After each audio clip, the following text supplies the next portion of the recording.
All right, your chance to win $1,000. Text the word wealth, WEALTH, wealth, to 45911, or go to 975thefanatic.com, or enter it on the Fanatic app. The word is wealth. One random entry wins $1,000 in this company-wide contest. Winners will get a call from Beasley. Make sure you answer your phone. Contest rules 975thefanatic.com. Fanatic Parlay Cash is stood up by Iron Mountain Men's Health. 5 chances to win each weekday, 8, 10 a.m., noon, 3, and 5 p.m. Hit it. Middays with Marks. The voices you trust. John Marks, Sean Brace, and Ray Dunn. All Philadelphia, all day. 97.5 The Fanatic and the Fanatic app. It sure is. Good morning, everybody. Middays with Marks. If you're listening on the Fanatic, maybe you're a newer listener because you're over here because the Flyers. Good morning to everybody. I'm your host, John Marks. We say good morning to Mr. Ray Dunn. Give Ray the hockey horn. Ray! Thank you. Johnny, what a time to be alive. Your official hockey program of 97.5 The Fanatic. We might have started it late in the season, but nevertheless, we are the hockey show here of the station. As we say good morning, and we give the hockey horn to Mr. Sean Bray. Sean! Oh, horn me all day, baby. Horn me all And leave day. the Van Halen song trailing in the background. Yeah, give me some of that. Give me some of that at DLR. What a game. They're on a run right now, Johnny. This team has the eye of the tiger. They got the look. They got the fight. They got the attitude. They got the skills. And, of course, they got the goaltender, the almighty Lord Vladar. A little banged up, but I'm sure he's going to be okay, right? Those guys are tough as nails. Sure. What a game. So much. And it's just, it's such an enjoyable experience because it's against the Penguins and Sidney Crosby crying and that head coach with that Mr. Head. I don't normally make fun of bald guys because I think, we got to stick together. But that dude, you just want to flick him with your middle. He's an Adam Silver bald guy. Yeah. He's not a nice, healthy bald guy, right? He's not you. It doesn't embellish. Sean, you got the pie face. He has a narrow face. Yeah. Not good for a bald guy. No, but he's up there whining. They're all whining. Sidney Crosby, first embellishment penalty called in his entire career. And Sid doesn't embellish. And they were so mad about it. And he was so mad after the game. I listened to Pittsburgh radio this morning because, of course, I did. And they were trying to make the case that he doesn't flop, and that's not a part of his game, and he wouldn't do that. Maybe earlier in his career, that's something that Sidney Crosby would do. But he got poked in the face. It's a natural human reaction. Act like he got shot by a machine gun in the leg. Absolutely. I agree with you, Pittsburgh. Well said. This series has given us so much joy. Last night, Sean, there was the Flyers penalty box had 5 or 6 players in it at the same time. 5. Right? And they were doing ring around the rosy as Zegras puts the ball or the puck in the back of the net. Unbelievable. What an exchange, and it changed the dynamic of the game right there. And it's just what a great second quarter. Who would have thought Brian Rust could have changed, could have turned over that game? The momentum just totally changed in that game. Yep. And the Penguins lost their mind. It's been a couple times now where the Flyers seem like they're the veteran team and the Penguins are the undisciplined team. And the Flyers are just younger, faster, better. This is going to be a sweep. If the Penguins manage to win a game, I don't know how they're doing it. Yeah, dial Steve Levy back up. See if he wants to change his prediction. Remember, I made that joke, and he's like, what do you want? A sweep? I'm like, bring out the brooms, Levy. Can we get that? Yeah, and I laughed at you, too. I'm like, I know. Yeah. Well, I mean, I didn't. Yeah, we got one more to go, but you feel great about what we're seeing right now. They're the better team. Let's just put Everybody everything to sees the that. They are the better team. Now, eventually, we're going to move our sights to the next round, and we'll talk about obviously doing some really big things. But at this point in time, just enjoying what we're witnessing. To go down 1-0, and there wasn't one Flyer fan out there that was nervous.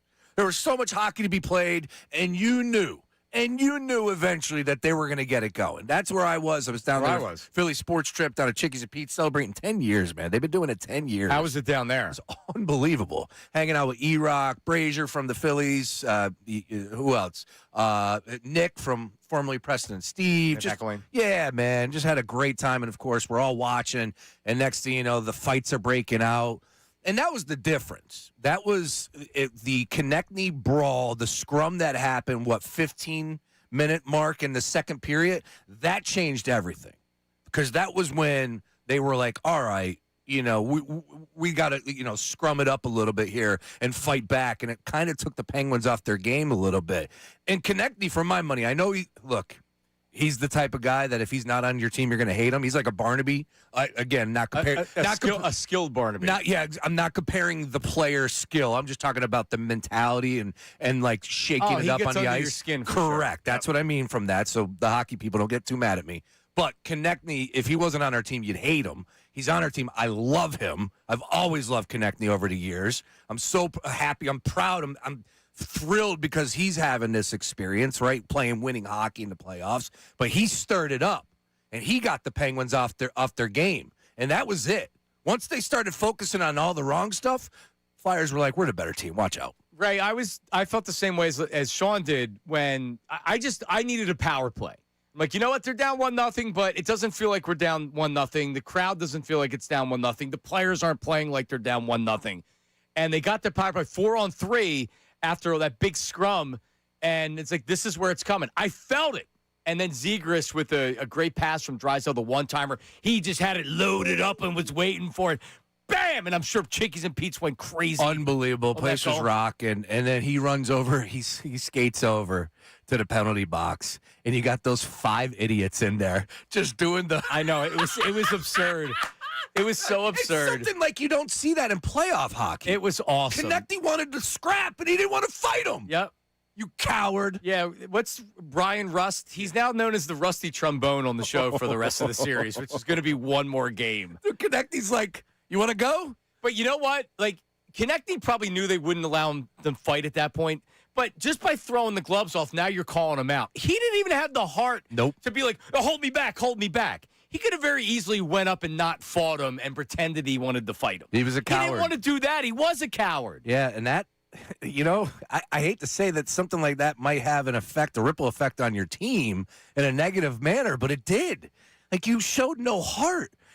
Especially in that sport, you got to get out there and brawl. Get the stick taps. Show some love. Yeah, they're cooked. They know. That's a cooked team right now. Yeah, they know. The delay of game penalty on Pittsburgh, they had gotten to within a goal, and they get that delay of game penalty, boom, and they get the power play goal off of that, and that was really the game. But the Flyers have taken advantage of opportunities. Their defense has been great. Yep. Vladar has been as solid as you need him. He's playing. If Vladar was on the Flyers team that lost, the Michael Leighton Flyers team that lost in the Cup, what they needed was a solid above-average goalie, and that's what Vladar's giving you. Yeah. He's not giving in any bad goals. Skinner had a bad goal last night. The Ristolainen goal, which very easily could have been stopped. Like, he's been fine. He's been good, but he hadn't been good enough. And by the way, Stuart Skinner, is that a hockey goalie name? Oh, there's a lot of hockey names going out there on that ice. I think that's a NASCAR name more than anything. Dude, it was incredible. What a scene. And you're getting a lot of these first-time goals for a lot of these guys. Now, Risto's been in the league for a long time, but Zegras, Flyers game 3 goal scores, career playoff stats. Zegras with his first, Risto with his first, Seller with his first, Noah Cates with his first. 3 playoff games for Zegras. Risto only has 3 games playoffs in his career, 8 for Seller and 3 for Cates. So you're getting a lot of these guys to score for their first time, and it's fun, man. This is what it's all about, and allow yourself to believe, because this team has it going right now. Yeah, enjoy it. Yep. Because if it does end at some point, there's already enough to, wow, we got something here. You're right. Right? It's already a success. Like, we can have the whole, are you playing with house money? Whatever. This team's winning right now. I'm not worried about house money. I'm worried about let's win one more game and then get to the next season. Damn right. Yep. All right, Raymond. So Ray had a family dinner last night for his birthday. Did you duck out early so you could go drink and watch the game?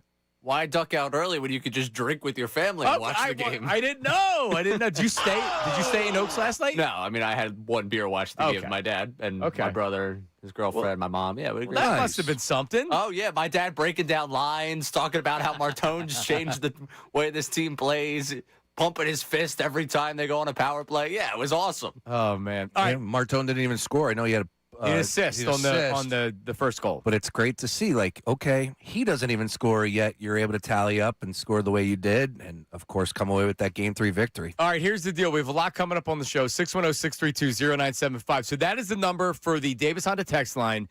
On the Davis Honda text line, 610-632-0975, you can send the voice memos that we play, almost like they're phone calls. So it's a way in case, like, I don't want to call. You leave a 30, 45-second voice memo going crazy about the Flyers, and we play it. Just leave your name, location, and occupation to identify yourself. Also on the phone lines, if you were at the game last night, and I've talked to a couple people that have been, I need to hear what the electricity was like inside the barn. It seemed like one of those games where you're still feeling it today. You can still feel the adrenaline from what you had last night at the game. It had a little bit of everything. It had everybody fighting on the ice at once. It had everybody in the penalty box at once. And it had Sidney Crosby out there flopping around. Coming up next, they all were whining after the game. The coach, Crosby, the rusty trombone, will play all of their whines coming up next. Middays with Marks, 97.5 The Fanatic. John, give me your thoughts on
skates to the Philadelphia line. Threw it on goal. Glove save by Vladar. Here's Edric Kellen. Shot deflected right on. What a save. What a adjustment made by Dan Vladar. Backhand shot. And Vladar able to make that save on Brian Rust in tight. In front. Mantha with a shot. Oh, and Vladar says, I want part of the party. And he makes a key save. Nice job by Matt Menark right there. There he is, Darth Vladar. Sydney, I am your father. And if you're watching on YouTube, you're seeing Sean with a Darth Vader mask over his face, which limits his microphone. Lord Vladar. Yeah. Just, John, look, you turn on the NHL network, you listen to folks breaking down the playoffs, whether it's PK, whether it's on the national with Biz is going absolutely berserk. It starts and ends with him. Everybody brings up Vladar. So that's why you got to allow yourself to dream big right now. If you're a Flyer fan, nothing is off the table. And look, I get it. Nobody wants to, we don't want to jinx it. But here's the thing. He's the hot goalie, John. To your point, and it's not just him, it's the rest of the team. And you know what? I don't know enough about the NHL to know what Carolina looks like against the Flyers. This is a bad matchup for Pittsburgh. And the Penguins weren't winning anything anyway. I mean, everybody knows that, right? But this was not a good matchup for them based on what the Flyers do and their speed and their youth and their hunger and everything else. I don't know. Does this team go into a series and then it's like a wake-up call? Like, all right, like we got something here with the Flyers, but they're not on this level. I don't know that. Could happen. Carolina is the best of the best, right? Colorado, I think, was the better team all around this year as far as the NHL is concerned, I believe, record-wise. But Carolina is the real deal. That's a great program down there, a great franchise. Oh, by the way, man, that's a raucous crowd, too. They get up for their team down there. So that's going to be an interesting environment. Again, we're not there yet. There yet, but we'll see how it plays out. I like the way that the Flyers are looking. As you can see, so do a lot of other people as well. Right, so we'll go to the phones. Give me 60 seconds on this. So 11 o'clock today, we have our Sixers playoff pep rally at our building. It's outside in the parking lot. It's a beautiful day out. It's from 11 to 11:30.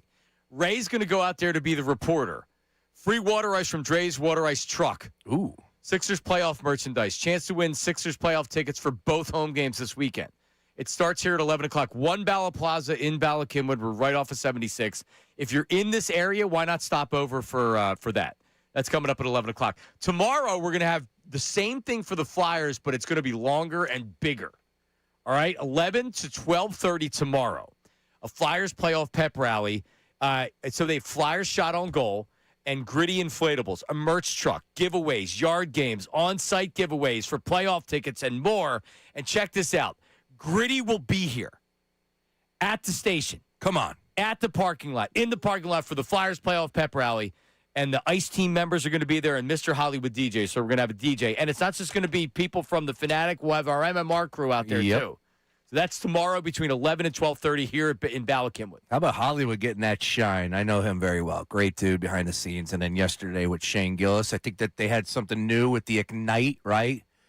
I saw that at the beginning. Yeah, that's new. That's new. Ignite the orange. You pull on the hockey stick, and all of a sudden the halos down there at the scoreboard at Xfinity Mobile Arena light up. It was cool. I didn't know Shane Gillis was a big Philly sports fan. It's one thing I just learned about. I love Shane. That's it.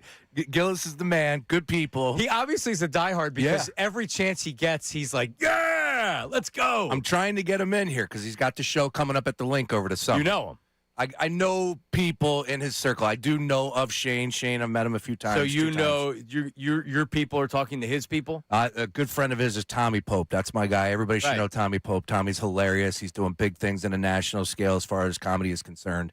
Yes, that's my. I think Tommy will be opening for him at the Link. I got goosebumps talking about how unbelievable that's going to be for those guys. It's going to be a sold out Link? At the Link, that's dude. Insane. Yeah, it's insane. All right. It was very cool last night. Let's get to the phones. We have John in Manayunk. Oh, that's the way to kick things off. At the game last night. Johnny. Bro, totally fired up. First of all, hold on. Give him the hockey horn, Ray. Give him the horn. Go ahead, buddy. Sorry, I had to give it to you. Before we even get to the Flyers, I just want to say that it is such a blessing to have the original Jameer and Delonte duo back from behind the velvet ropes, back on the airwaves. Okay, like this is. All right, so hold on a second. Who's Delonte? Who's Delonte? That's the question. That's easy. I'm not going to speak on that. You guys can pick and choose. I'll take the. I'm Delonte. God bless him. We're talking prime Delonte. I love it. But here's the thing. Listen, I was at the game last night. Okay, like I have no voice. I've been to every event at that venue since it was born. I was a Spectrum kid growing up, but like I've been to the Sixers playoffs, the Cup games, Disney on Ice. I've done it all down there.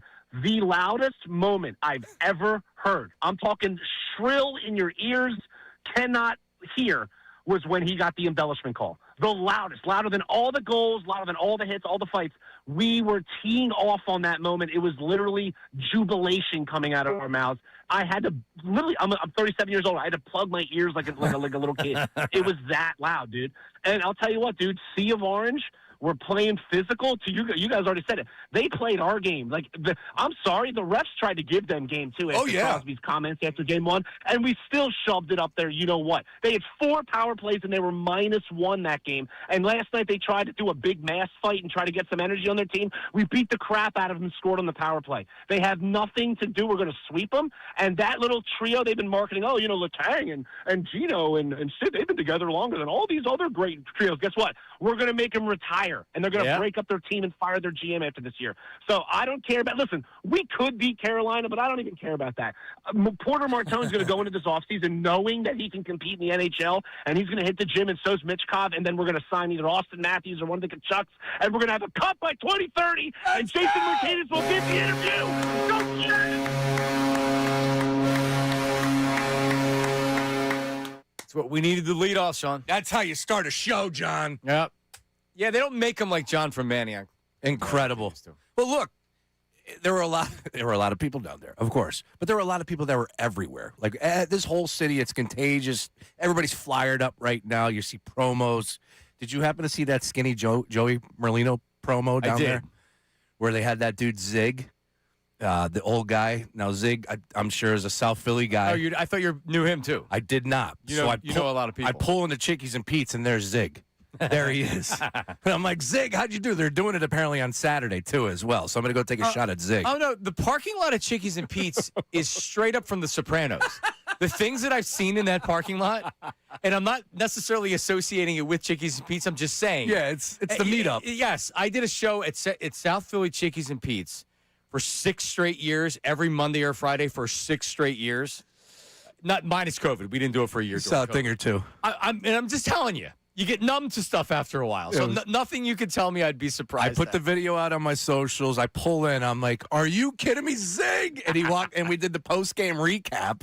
He's like, yeah, I took about 100 shots. And was Dom there at all last night? I didn't see Dom, no. He was at the game probably. Yeah, there were, including Sean Mannion was at the game too as well. Fletch was there wearing a jersey. Is Fletch a big Flyers fan? I mean, it was just like, it's one thing to go, but I guess he stayed. He just sold a house, so I don't know. I mean, if he's still living here, if you're a big hockey fan, why he was sitting against the glass? It's not on the glass. Not like he was up in a booth or something. Cooper DeJean was there too as well. I saw him. Oh, yeah, no. Tell me Cooper DeJean was out? Yeah.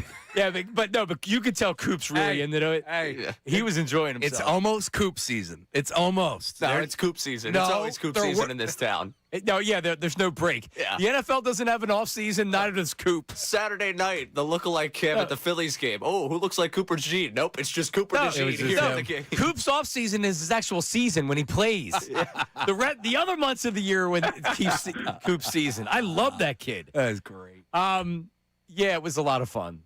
I'm just so happy for sports fans and people in Philadelphia. Whether you're a dieharder and you like Negative Nate and all the diehard Flyers fans that have had to live through this all the time, and then but like for us and for the rest of everybody, the Zamboners out there, it's just like sometimes isn't it just nice that when your team makes the playoffs, it's always cool. Mm-hmm. But has the Phillies been making the playoffs the last couple of years been cool? Has that been enjoyable? Have we left the season being like, awesome, that was a lot of fun? No.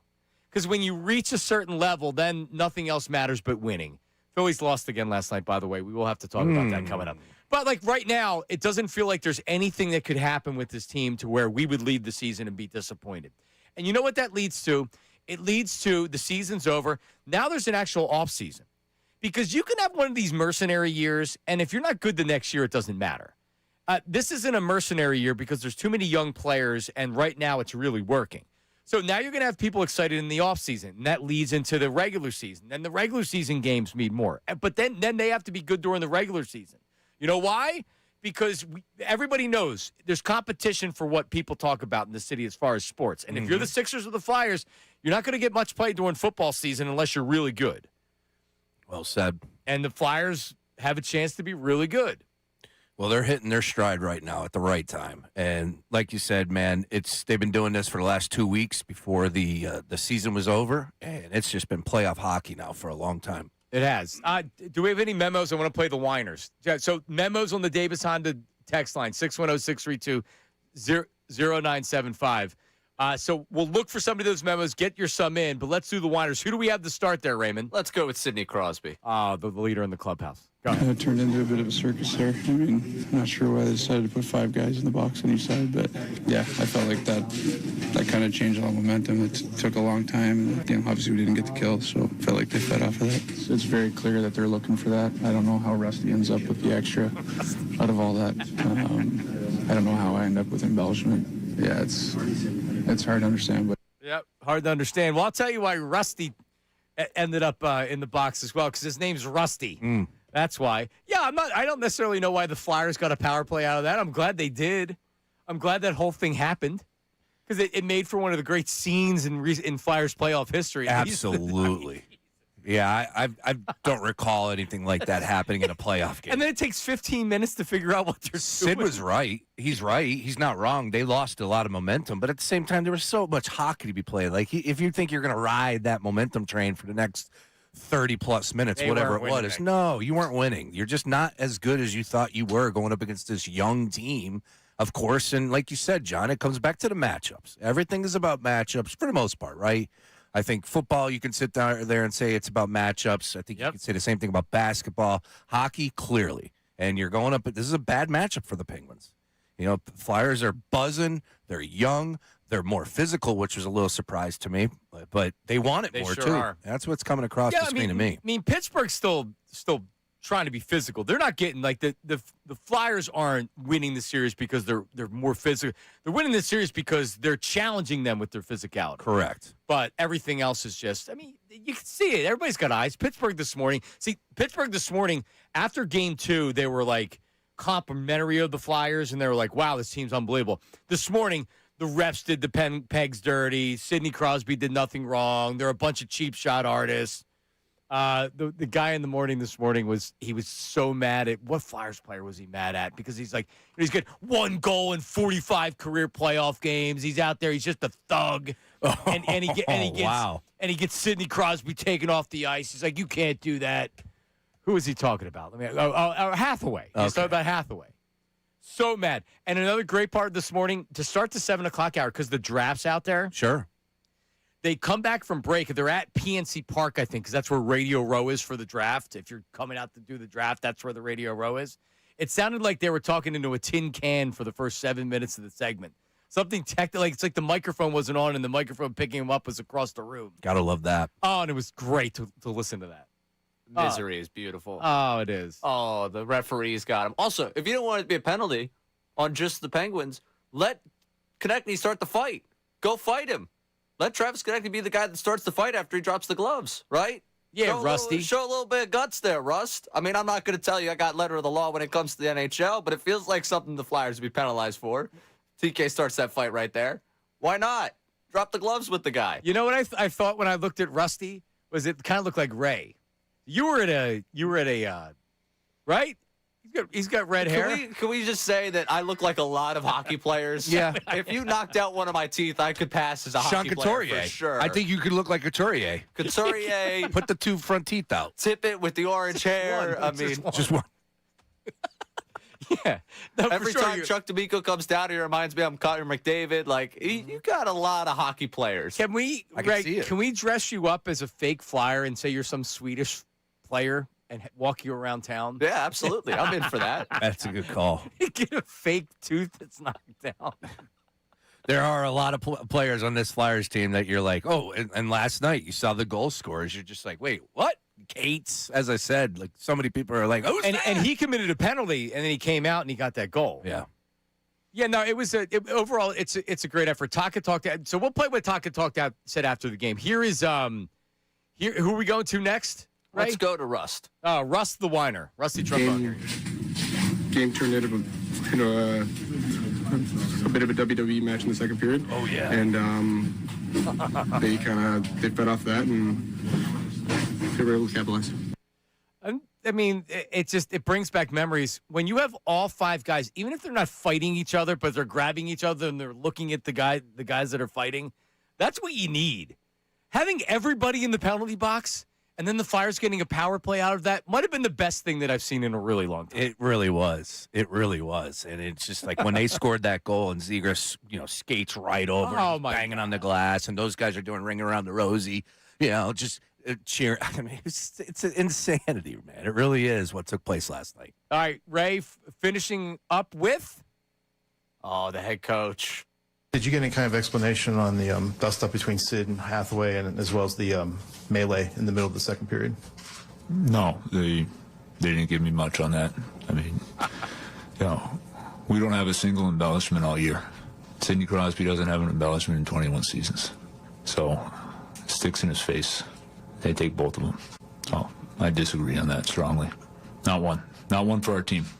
All season. And so, we didn't come into this series to start now. Our guys have done a good job with that. And Sid doesn't embellish. So, Sid doesn't embellish. Yeah, he would never do that. Dan Muse, he doesn't embellish. He's never been given an embellishment penalty in his career.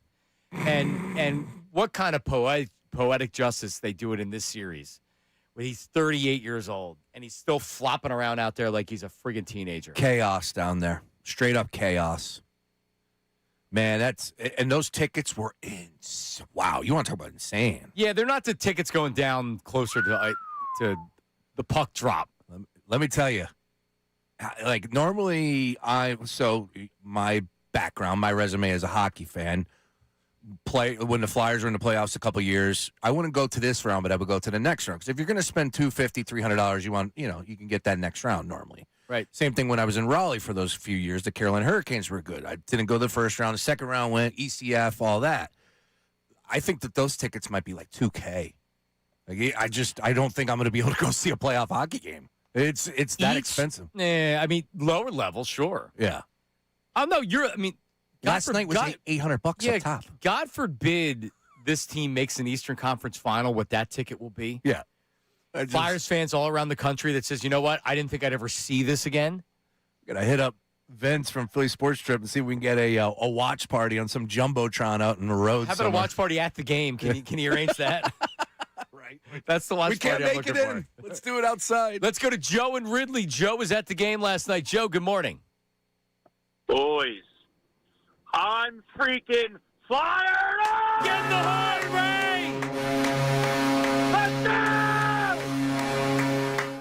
Let's go, Joe. Where were you sitting last night, Joe? God. Oh, the very, very, very last row in the stadium. Really? Oh, that's back awesome. up against the wall. I love it. Back against the wall, banging on the roof. It was incredible. I haven't heard a place that loud in a long, long time. So Ricky Bowe, he joined us on the postgame last night. He called in on his way home. Great. And he because he's doing the postgame Phillies, so he's in the building. I saw that. And, like he said, he's watching it with Phillies game with one eye and the Flyers game with the other. He said that it's the loudest he's ever heard the building been last night. Because think about it. I mean, you forget. It's been how many years since you've had really loud moments there. The loudest he's ever heard it was last night. It was totally insane. You could feel the tension kind of the first 10 minutes. We all thought Pittsburgh was going to come out and they're not going to roll over and die. Mm-hmm. But after that 10 minutes, man, once they started throwing the bodies around, the crowd started going nuts. And then you have Trevor Zegras scoring. It was just totally insane from there on out. They didn't have a chance. Was that the loudest moment as far as in the building, the Zegras goal? Yeah. Oh, yeah. It was like almost like a relief, like a pressure valve relief thing. I like that. Yeah, I love it. All right, so did you have a ticket for that game? Do you have season tickets? Will you be at Game 4? Nah, I can't go to Game 4, but maybe next round I'll get in. All right. There he is, Joe from Red. Give him the hockey horn, Ray. Give Joe the hockey. He was there last night. And I agree with Joe totally. He had the great Delco. Totally. Love it. Give me Larry Boa. You get out there and, like, to his point, you knew that this is a desperate Penguins team. Like, we said it in Game 2. They ended up losing, but now it's almost like, okay, you can reset some things. You're on the road in enemy territory, and that might raise you up a little bit, right? Get the awareness a little bit more. So you knew the Penguins were going to play good. But it's just Is it fair to say that they didn't have they lacked discipline, right? Sure. In that second period, it's like they got caught up in the emotion. And I get it. Konechny, that's what he wanted to do, but I didn't think, and who knows what took place in the first period from Konechny, what he was saying. Yeah, but I didn't think he did enough to start that fight around the goal. Well, whatever happened, Russ lost it. Yes, he did. Yes, he did. And that's what even if he was getting elbowed in the face when you couldn't see a lot, you saw everything after that. Konechny was trying to kick him on the ground. Oh, I know he was. That they were also complaining about that. They were saying, like, that's like having a sword, swinging a sword at a player. Come on. That's what he said. Well, he was bouncing his head off the ice like a basketball. What do you want? He's got to defend himself. But my point is, Konechny comes around and he shot. I think he got a shot or he tipped the puck, whatever. Skinner makes the save. And it's not like Konechny threw an elbow or whatever. It's like they had a good scoring chance there. Yeah, but the Pens get caught up in trying to fight. Yeah, and no. it's a total lack of discipline. That's what happens when you're desperate and you know it, and these guys are getting under your skin. You focus on the wrong things. Yeah, because that's the only thing you can control is these guys are really pissing me off. I'm going to get him. Yep. And he did. Oh, what an exchange. That was so much fun. Do we have a voice memo? Do we have time? Give me one voice memo before you go. Gentlemen, Roy Burton, Laps Flyers fan, checking in live from the Death Star. Not sure if I'm late on this, but I heard them play Darth Vader's theme song after a big save last night. And then I see Brace running around town with a Darth Vader mask. And all this brings back memories of a certain football team that wasn't favored by many heading into the playoffs in 2017, going on an improbable postseason run. So let me ask the question. Are the Darth Vader masks the new dog masks? Do hungry Jedis run faster? Let's talk about it. I love it, Roy. What up, Roy? Love it. And look, I saw a couple of Vader masks down there. People are pulling them out. It's interesting because I thought it was brought up on SportsCenter. And it was like, 2 weeks left in the game. And I know I've heard them being referenced about it in previous times, whatever. But that's what, like, the SportsCenter gig got me in my brain because they were like, you know what he goes by? Darth Vader. And I'm like, oh, man, me, I'm on the radio. I love my props. I'm like, I got to get a Vader mask. So Is that Amazon? This was Target. Really? Yeah, so I shot up to Target. What are we looking at, $30? A little bit more. Really? Yeah. Yeah, see, I don't. No, but you don't have to get this one. You can get, they got other Just another generics, prop. Amazons. Yeah. Yeah. The one Amazon wouldn't have gotten to my house till like a week. Okay. And I'm like, I needed it for tomorrow. Boom. But this is it, man. Go get your Vladar mask. Right, like the dog mask for the Eagles. We're all in. Dogs run faster. Ray, did you have a dog mask? I did not. Oh, I still had. I scared my daughter because it's an ugly poodle dog mask because the German Shepherd and the good ones were already sold out. But to Ray's big point, Sean was saying. underdogs, John. Underdogs. We talked about it. I hope everybody took a little flyer on the Flyers, no pun intended, winning this series. That was plus money. Continued. They're going to be underdogs next round, too. I could win $240 to win the East. All right, coming up. Your Flyers voice memos, your phone calls, and Rick Tocchet was asked if it was nostalgic having the barn rocking last night. That's coming up next. Middays with Marks 97.5 The Fanatic. Let's talk about Bet Parks. We were just talking about gambling, being the underdog. How about betting on your hockey team? Pro basketball playoffs. Philadelphia baseball, just bet against them. It's so much better on the Bet Parks online sportsbook app, the only online casino and sportsbook I would ever recommend. Today, you got a day game in Chicago, the Fightins. Oh, boy, they've lost 8 straight games. Chris Sanchez on the mound. Maybe he gets them off the schneid. It's time to play. Make your downtime fun time on the BetParks online casino and sportsbook app. And it's not just about the games. How about individual player performance and more? Basketball, hockey, golf, soccer, baseball, MMA. Bet goal scores, assists, shots on goal, and more for your Fly Guys playoff hockey. And right now, new casino users get 250 bonus spins on the new hot online slot game. The sweetest collect them, plus up to $1,000 casino bonus back. So check it out, the BetParks online casino and sportsbook, where there's always another way to win. You must be 21 in PA, New Jersey, Michigan, or Maryland. New users only. Terms and conditions apply. See betparks.com for details. Casino bonus must be wagered. Gambling problem? Call 1-800-GAMBLER.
I went hockey horn.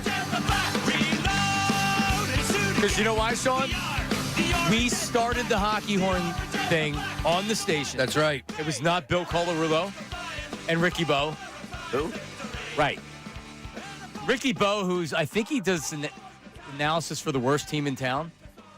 He went viral. Yeah, if you watch him, you know he's doing analysis for the worst team in town. Nobody's more annoyed that he had to watch the Phillies last night than Ricky Bo. You're right. He went viral last night. There was it was Rob Thompson.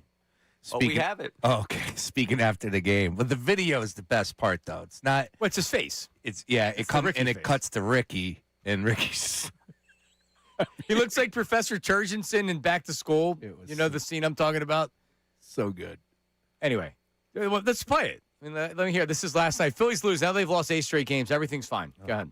We're not playing well, so we just got to stay after it and keep fighting. I mean, this is a talented group.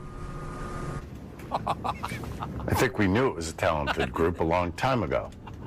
But are they still a talented group? That's it.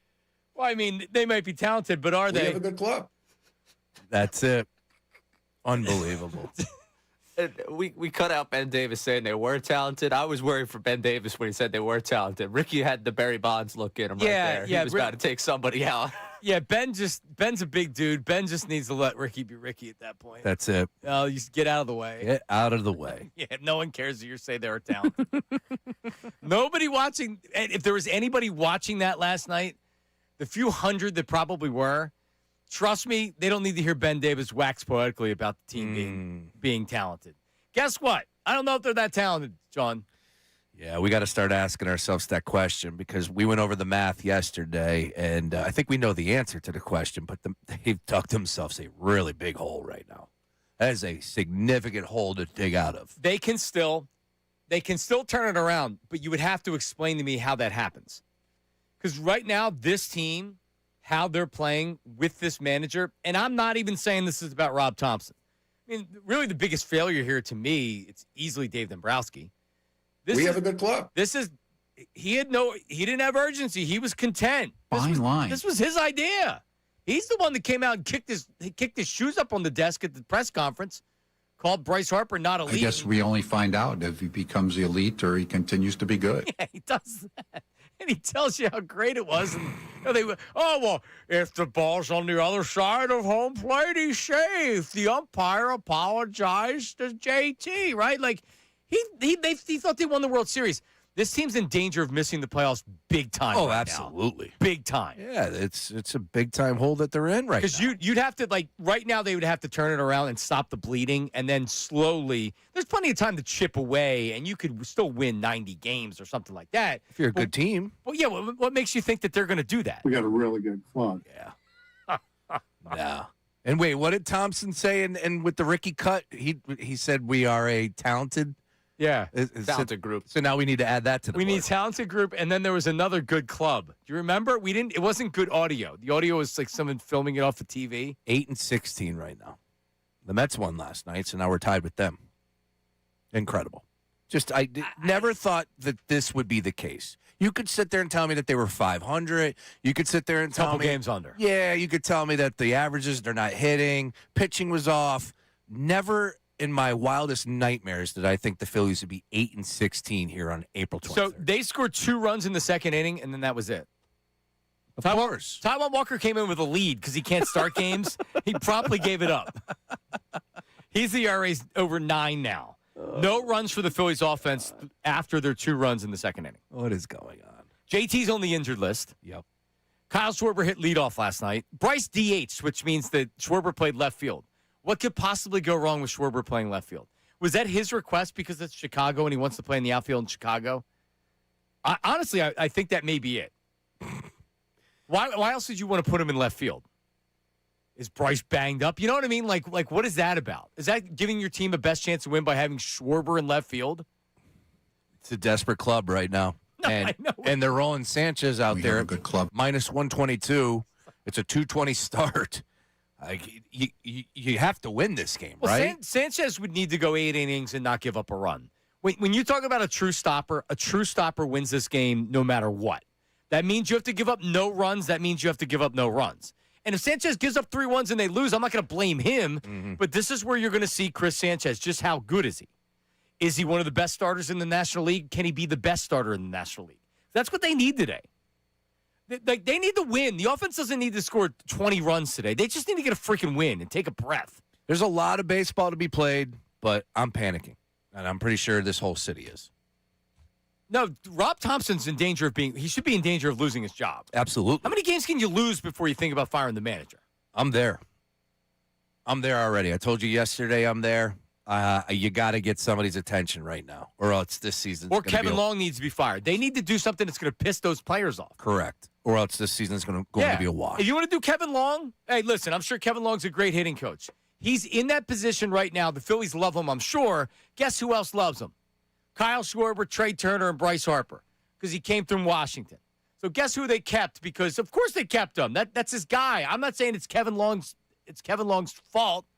But you know what happens when you can't hit? The hitting coach loses his job. That's what happens. Yeah, there's an article right now on The Athletic that Kevin Long has a quote in about hitting lefties, and it's not exactly the best thing. Again, these guys opening their mouth, right? Was it Dombrowski that said we don't have a cleanup hitter? How are you saying that in the middle of the season here? Or, the beginning of the season, you just built the team. You don't have a cleanup hitter? Yeah, that's just ridiculous. They don't have an injury. It's one thing if you have a cleanup hitter and breaks his leg. All right, we don't have a cleanup hitter. Oh, man, that injury. No, the roster that you have sucks. And apparently, so Long is saying they don't have anybody that can throw to bullpen that's a lefty. Shut up. I'm not lying to you. What is going on with this team right Blaming now? the lefty BP pitcher. That's what we're at. Shut up. This is Gabe Kapler curveball machine stuff. Yep. Oh, no. This is the end. This is what the end sounds like. Long said, quote, "We've just got to practice more against lefty arms and be more efficient. We didn't have a left-handed arm to throw batting practice until a few days ago. What are we doing right now?" Herb could have thrown left-handed to him in batting practice if they needed it. Oh, no, he's going to apply now. Coming up, Ray's headed down to the Sixers pep rally in our parking lot. It's a pop-up pep rally. One Ballot Plaza. Get over here. Sixers and Ray will be out there until 11:30. And Russ Joy's going to join us to talk about that Flyers game last night from Snow the Goalie. That's coming up next. Middays with Marks, 97.5. Now on 97.5 The Fanatic Sports Update. Doorstep of a sweep. I'm Ray Dunn with this Fanatic Sports Update. It's brought to you by Papa John's. Papa John's, turn up the heat with your choice of 3 new oven-toasted sandwiches, just $7.99 each, or $6.99 with Papa pairings. Order today at papajohns.com, on the app, or stop by your local Papa John's. Flyers 5-2 win over the Penguins. They have a 3-0 series lead after last night. They fell behind early in the game, but everything changed. Trevor Zegras, the game-tying goal. Bartolo feed to Drysdale. Zegras with a one-timer. He scores! The power play goal by Trevor Zegras. The Flyers have tied the game. And it was all Flyers from there. That's how you heard it right here on 97.5 The Fanatic. Game for Saturday night, a chance to close out the Penguins. Tonight, the NFL Draft here on the Fanatic coverage begins at 6 o'clock, taking till midnight as the Eagles hold the 23rd pick in the first round. We'll talk to Brandon Lee Gowton coming up at 1 o'clock. Phillies lost their 8th straight last night. They have another one today. Sixers, Game 3 tomorrow night. The series tied at 1 game apiece. This update's also brought to you by the Crohn's and Colitis Foundation. The Crohn's and Colitis Foundation has led inflammatory bowel disease research and care for over 50 years. Learn more at Crohn'sColitisFoundation.org. I'm Ray Dunn, your home for the Sixers, Flyers, and the Union. 97.5 The Fanatic and the Fanatic app.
Days of Marks, John Marks, Sean Brace, Ray Dunn's on assignment to the parking lot as we have our Sixers playoff pep rally in our parking lot, One Bala Plaza.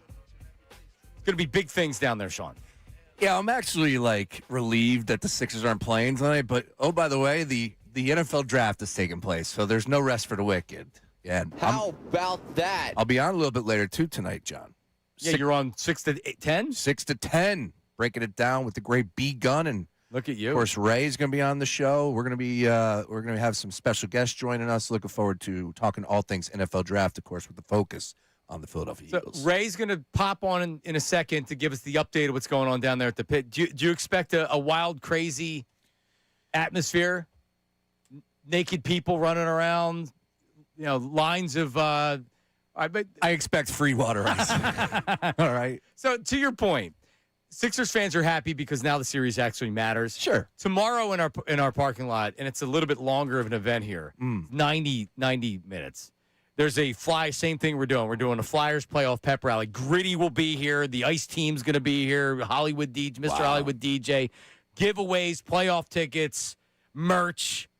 There's a shot on goal thing that they have. I'm going to see if Martinez can come up, and then he can maybe come over and be on with us afterwards. So that's coming up tomorrow here at our studios in One Bala Plaza. Loving it. But today, your team, your town, your 76ers, getting ready for tomorrow night's game.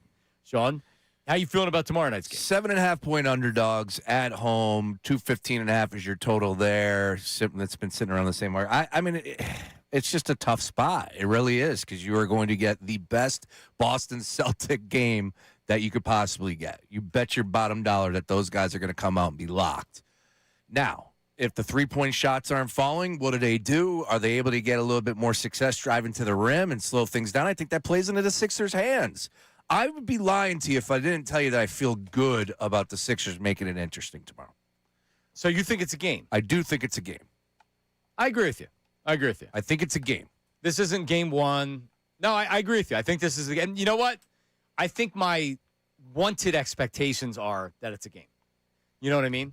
But I want these guys. We know Tyrese. We know Edgecombe are legit. Yep. Now, do guys rally behind them, and can they show up? Because you can't rely on a 20-year-old to do that in every playoff game, or even Maxey to do that. Maxey didn't shoot the ball great, but those guys had the eye of the tiger. They were aggressive. They drove to the rim. They pulled up, shot three-pointers, and even if it was clanking off the backboard, which Maxey had one, or VJ had one in the fourth quarter, it didn't matter. He's like, if we're not going to do this, then we don't have a chance at winning. And that's the approach that they need to have. That's the mentality that those two need to have. Paul George, could we get a Paul George game tomorrow? Am I asking for too much? That's how you win the game. A max player to perform? It'd be nice. Yep. He's shown flashes of being able. Now, can he do it against a team like Boston? No, like the defensive team. I mean, I don't know what they've done so far with George, but you need Paul George, who is a max player, to step up. Need a game from Paul George in a series. Yep. Okay. All right. I feel okay about it. 7.5. I'll take the points. I'll take the 7.5. Now, is this a shoebox bet? Because you lost $50,000 on the last game. I'm down $50K. Mike Vito has stepped in for Ray on the board. Vito. Sean Brace did a shoebox bet. He bet $50,000 on the money line to win how much? I think it was 30K. So $50K to win 30K. Now here's game two, so he lost. No, it was on the series. It was on the series. It was on the series. That's a good bet. Yeah, I don't know. It's a tied series right now. All right, so listen, double down on the bet. The Celtics are minus 305 on the money line. Are they losing the game? I like the 7.5. Wow. I think it's going to be a tight game. Why not? If it's tight, why can't the Sixers pull one out at home? Plus 235 for a money line win. Again, I like the 7.5. All right. That's as far as I'm going to go. So do we have Ray? Yeah. I mean, it's been confirmed. Is he on Zoom? No? Yes? Maybe? Okay. Let's send it down to our parking lot as the 76ers have a big playoff pep rally going on right now. Oh, look at that. Sixers tickets will be down there. Ooh. If you make it over before 11:30. Raymond, what's going on? Can you hear me? We're reporting live here from the parking lot. I got the legend, Matt Ford, standing right here. I thought Matt Ford was on the air right now. Matt, how are you? Who are you talking to? Who's in the background? You're live on the air. No way. What's up, Matt? Fanatic. I'm trying to get John Mark's autograph today or Sean Brace. We got a headshot. It's my Philly accent. Yeah. So Matt Cord can be on the air. He plays a Zeppelin tune or two, and then he leaves for 20 minutes.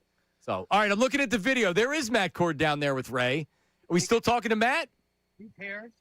A pair for Friday and a pair for Sunday, right? Correct. That's awesome. Pair for Friday, pair for Sunday. Very cool.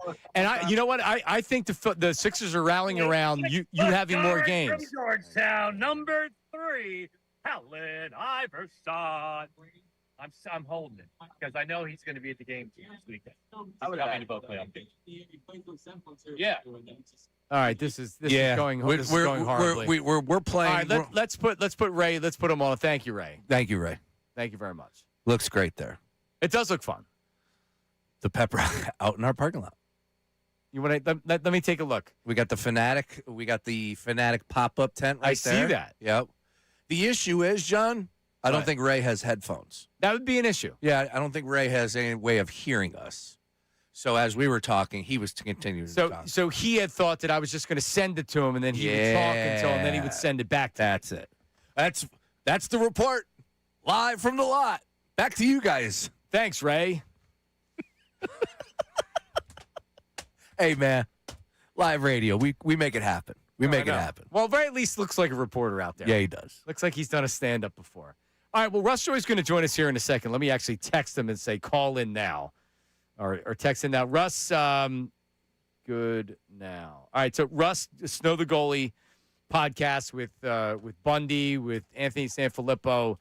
And, yeah, he's been covering this team. He's been doing that podcast. He's been down at the arena at pretty much every game for the last 8 years. And to see where we are right now, one game away from a sweep, even if you thought the Flyers were going to, the Flyers, they're going to win the series. They're the better team. Did anybody see this coming? I don't know. I don't know enough about hockey to try to tell you, even lie to you that I could. Well, but you can see it now. That's for sure. I can somewhat lie to you and say, and I've said this many times already. They won 7 on the road, 7 straight. And I remember at that point in time going, wait, what? That's interesting. That's significant. Okay. Still, I never thought anything in the wildest imagination that this team would go on this run. But as they continued to win, and then you're able to go ahead and separate the season into sections. And it was the post-Olympic break, and you're like, wait a minute, this team is really playing great hockey to the point that they're considered one of the best teams going right now. It's the right time of year, and then it was Vladar. So once you started seeing the vision with Vladar of wow, he could be the best goalie in the game, point blank in the story when it comes to playoffs. Get there. Anything is possible. So I'm not going to sit here and tell you that I saw this. By no means I did not. But you bet your butt, man, in that post-Olympic break when they were putting together wins, you're like, this is a good team. Can they get into the playoffs? Because if they do, they can make some noise. And here we are. Making noise. They are the story of the NHL right now, John. Give me one that's bigger. Give me one that's bigger. After last night's game, with everybody in the penalty box and Crosby getting a 2-minute embellishment. We're getting footage on SportsCenter and Get Up the day of the NFL draft that tells you all you need to know. So that penalty they called on Crosby, did you think it was penalty worthy? Because the guys in Pittsburgh radio are like, he took a stick to the face. You don't know what it's like taking a stick to the face if you didn't play hockey. Yeah. It's like, hang on. It looked like he got shot with a machine gun in the legs. Hockey and lacrosse. I promise you this. You go see a game, you think you know what's really happening, and you're like, wait, that's not a penalty? How is that penalty? It's just crazy. So, yeah, I thought it was, but I guess. It's not a penalty you call, is what I would say if I was Pittsburgh. Yeah. He's never been penalized for it. That's the one you're going to do? Mm-hmm. I don't know. I thought it was poetic justice. It doesn't embellish. Joining us right now, Russ Joy of the Russ Joy Show. Also, Snow the Goalie podcast. Recording in progress. Thank you very much. There you go. And we're recording it as evidence against Russ Joy. Russ, are you there? I am here. Hello, gents. How are we doing? So what Flyered up a little bit. What do you make? I didn't even ask. I don't know if you noticed, but, the last couple of times I've said, are you flyered up? And I didn't even have to ask today. You know why? Because if you're not flyered up, you don't have a pulse. Yeah, even I'm fired up, Russ. Can I give him the horn? I'm going to give him the horn, John. Give him the horn. So, Russ, I want to make sure we're on the same page here. When you were criticizing sports talk hosts and you said that they were talking down and making fun of Flyers fans, that wasn't me, because that's not my style to make fun of, of fans. Well, I don't know. I did it. I've said a few times now that, while there are a bunch of frauds and phonies in this city who will go largely unnamed, at least to your credit, when you're like, hey, listen, I haven't kept up with this team the entire season. I haven't been riding or dying all 82. You at least admitted that, And like, then you bring jamokes like me on to try to add a little bit of color and a little bit of flavor and, a little bit of context. We're There are smart. some others who, probably wouldn't know an ice skate from, a football in the city who continue to, try to gatekeep. I don't know how that works exactly. It's kind of fun. It's kind of cute. Good for them. But, yeah. All right, let's get down to the business. All right, I just said this to Sean. Is this one of these things where you think maybe like now you see why it's happening, but you didn't really see it coming, and now that it's here and the Flyers are up three games to none, you're like, holy crap, how didn't I see this coming? I mean, the Flyers are really dominating the Penguins in the first 3 games. Yeah, so I went on our show last week, and I kind of painted the rosy picture, which I don't usually do, but I said I thought that there was a legit chance that the Flyers were going to go and like kind of slap Pittsburgh in game 1, catch them off guard, kind of like what they did to Montreal in the final regular season game. And then all the pressure shifts to Pittsburgh in game 2 because then it's a matter of like the veteran core has to try to level the series. I thought the Flyers could win game 2. They did. I have to be honest, though, like I picked the Flyers to win game 3, but I really thought that the Crosby, Malkin, Letang core was going to gum this thing up. It was going to be a lower scoring game and that, it was kind of do or die for them. But no, like, I don't think you can look at how the series has gone to start and say, oh, how did none of us see it coming? They were always, I even told you guys, I think before the series started, like, I thought the Flyers should have been favored to win this thing. And I think Pittsburgh might be the worst playoff team in the Eastern Conference to make it in, to be honest. Yeah. And the Flyers are taking care of business. And that one, that's the reality. And it's a bad matchup for the Pens. And you know this sport, you know the league better than most, Russ. So I'm really curious to know that your answer to this question. And you did point that out because I was asking you about the Pens being favored in this series. And rightly so, because of home ice. We understood that was the case. But here we are right here, right now. As far as the NHL playoffs big picture, Russ, are the Flyers the number one story? I think they have to be close. If they're, I mean, Buffalo's a cool story because of how bad that team has been for so long, and how they've always been this like running joke if they can pick so high so many years and it never works. So I think that like you look at Buffalo with the season they've had. In terms of the playoffs, like I don't think Buffalo is as big of a story because we kind of saw they were a freight train throughout the regular season. This Flyers team, I think, is kind of a different beast. I mean, again, you're looking at a team that since the Olympic break has just been not unbeatable, but pretty darn close.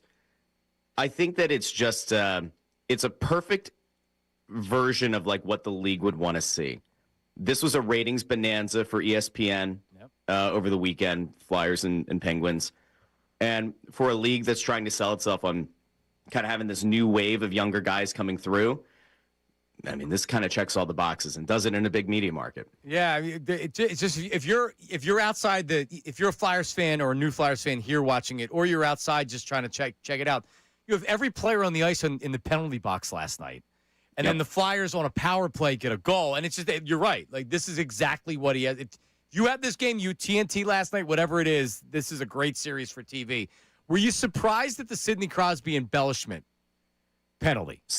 Well, yes and no. And it's funny because if you caught and I don't know if you guys have played the post-game audio, and if you haven't, I would highly encourage you to. Okay. So Dan Muse, that fraud, that head coach who looks like Moby, or if you took NBC Sports Phillies reporter Jordan Hall and shaved his head, that fraud goes out post-game last night, and he's like, oh, well, haven't had an embellishment call all season. Sidney Crosby doesn't embellish. And Sid doesn't embellish. It's like, buddy, I don't know if you happen to watch Sidney Crosby throughout his career, but like, the guy tends to embellish a little bit. I was shocked that they called it. Now, Hathaway was not without fault. Like, if you look at that play, Hathaway 100% was trying to whack Crosby in the face. Not like, take some teeth out, but it was just kind of like messing with him. I love the call, though. I mean, it was great.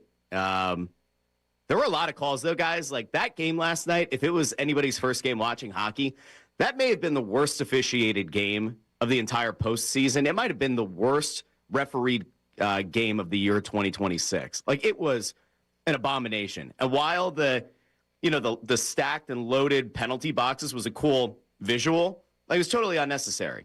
Like, at that point, that was the Brian Rust and Travis Konechny scrum behind the net. There should have been 2 dudes in the box. Like, that's Well, it. it took You don't have to 15 put minutes. everybody It in. took 15 minutes to put everybody in the box. It was literally Rick Tocchet. They're going they're showing everybody because they're trying to figure out what's going on. Tocchet, you can read his lips. He's like, "What the bleep are they doing?"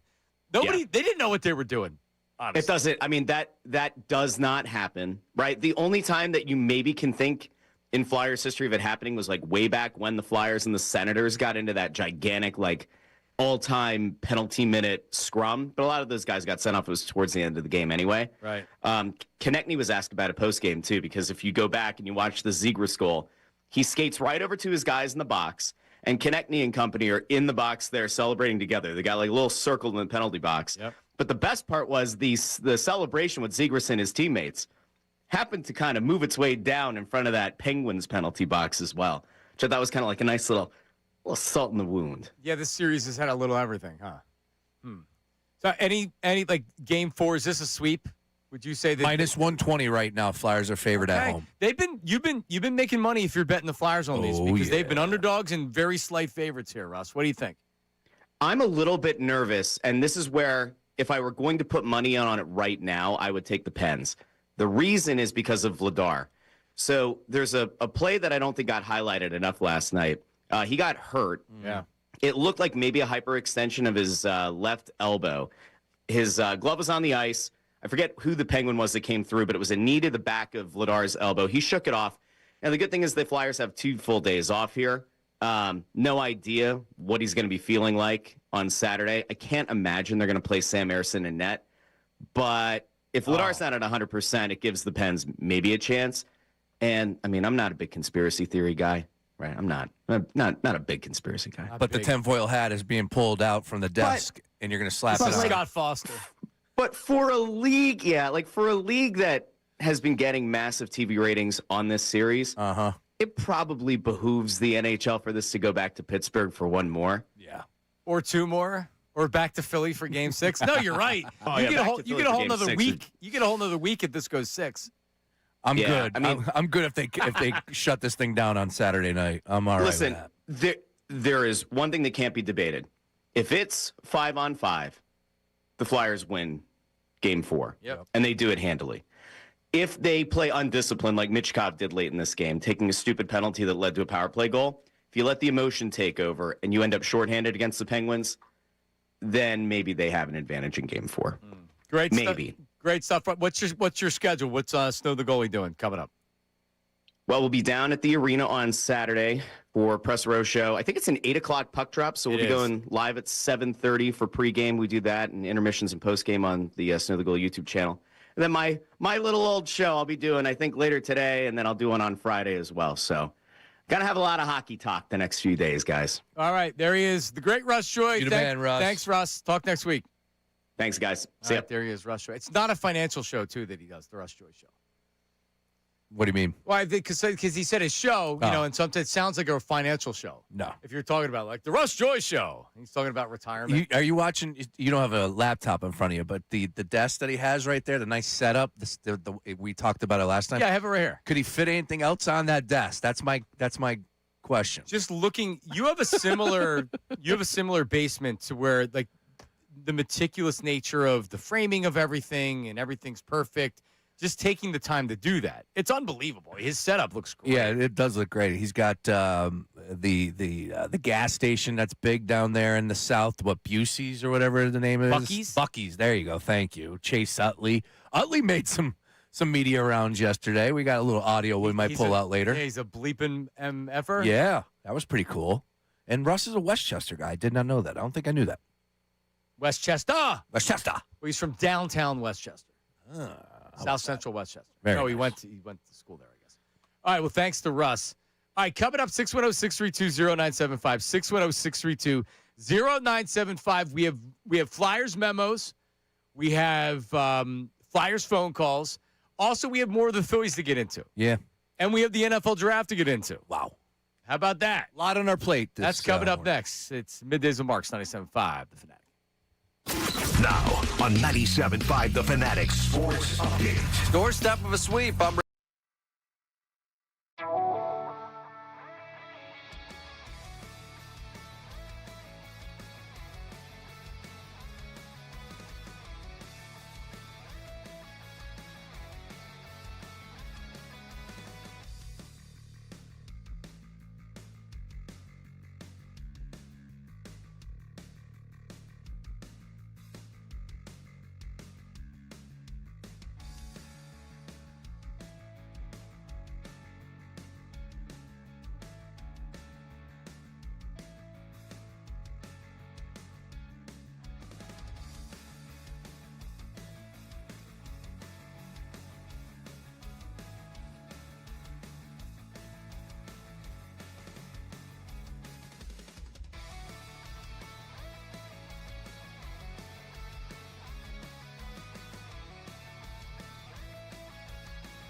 Middays with Marks, John Marks, Sean Brace. Ray Dunn is down at the Sixers pop-up playoff rally.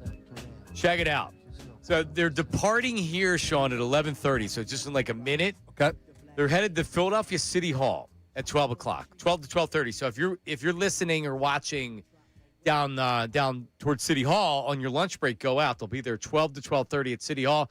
Temple University 12:45, and then 1:45 they'll be at FDR Park in South Philly. And I know they had playoff tickets with them. Yeah, hooking the people up right now. Sixers back in action tomorrow night down at Xfinity Mobile Arena in a game that I think will be tight for the Boston Celtics. Hopefully the Sixers can pull off another upset. All right, let's get some Flyers reaction from last night. Alex in Bethlehem joins us. Alex, go ahead.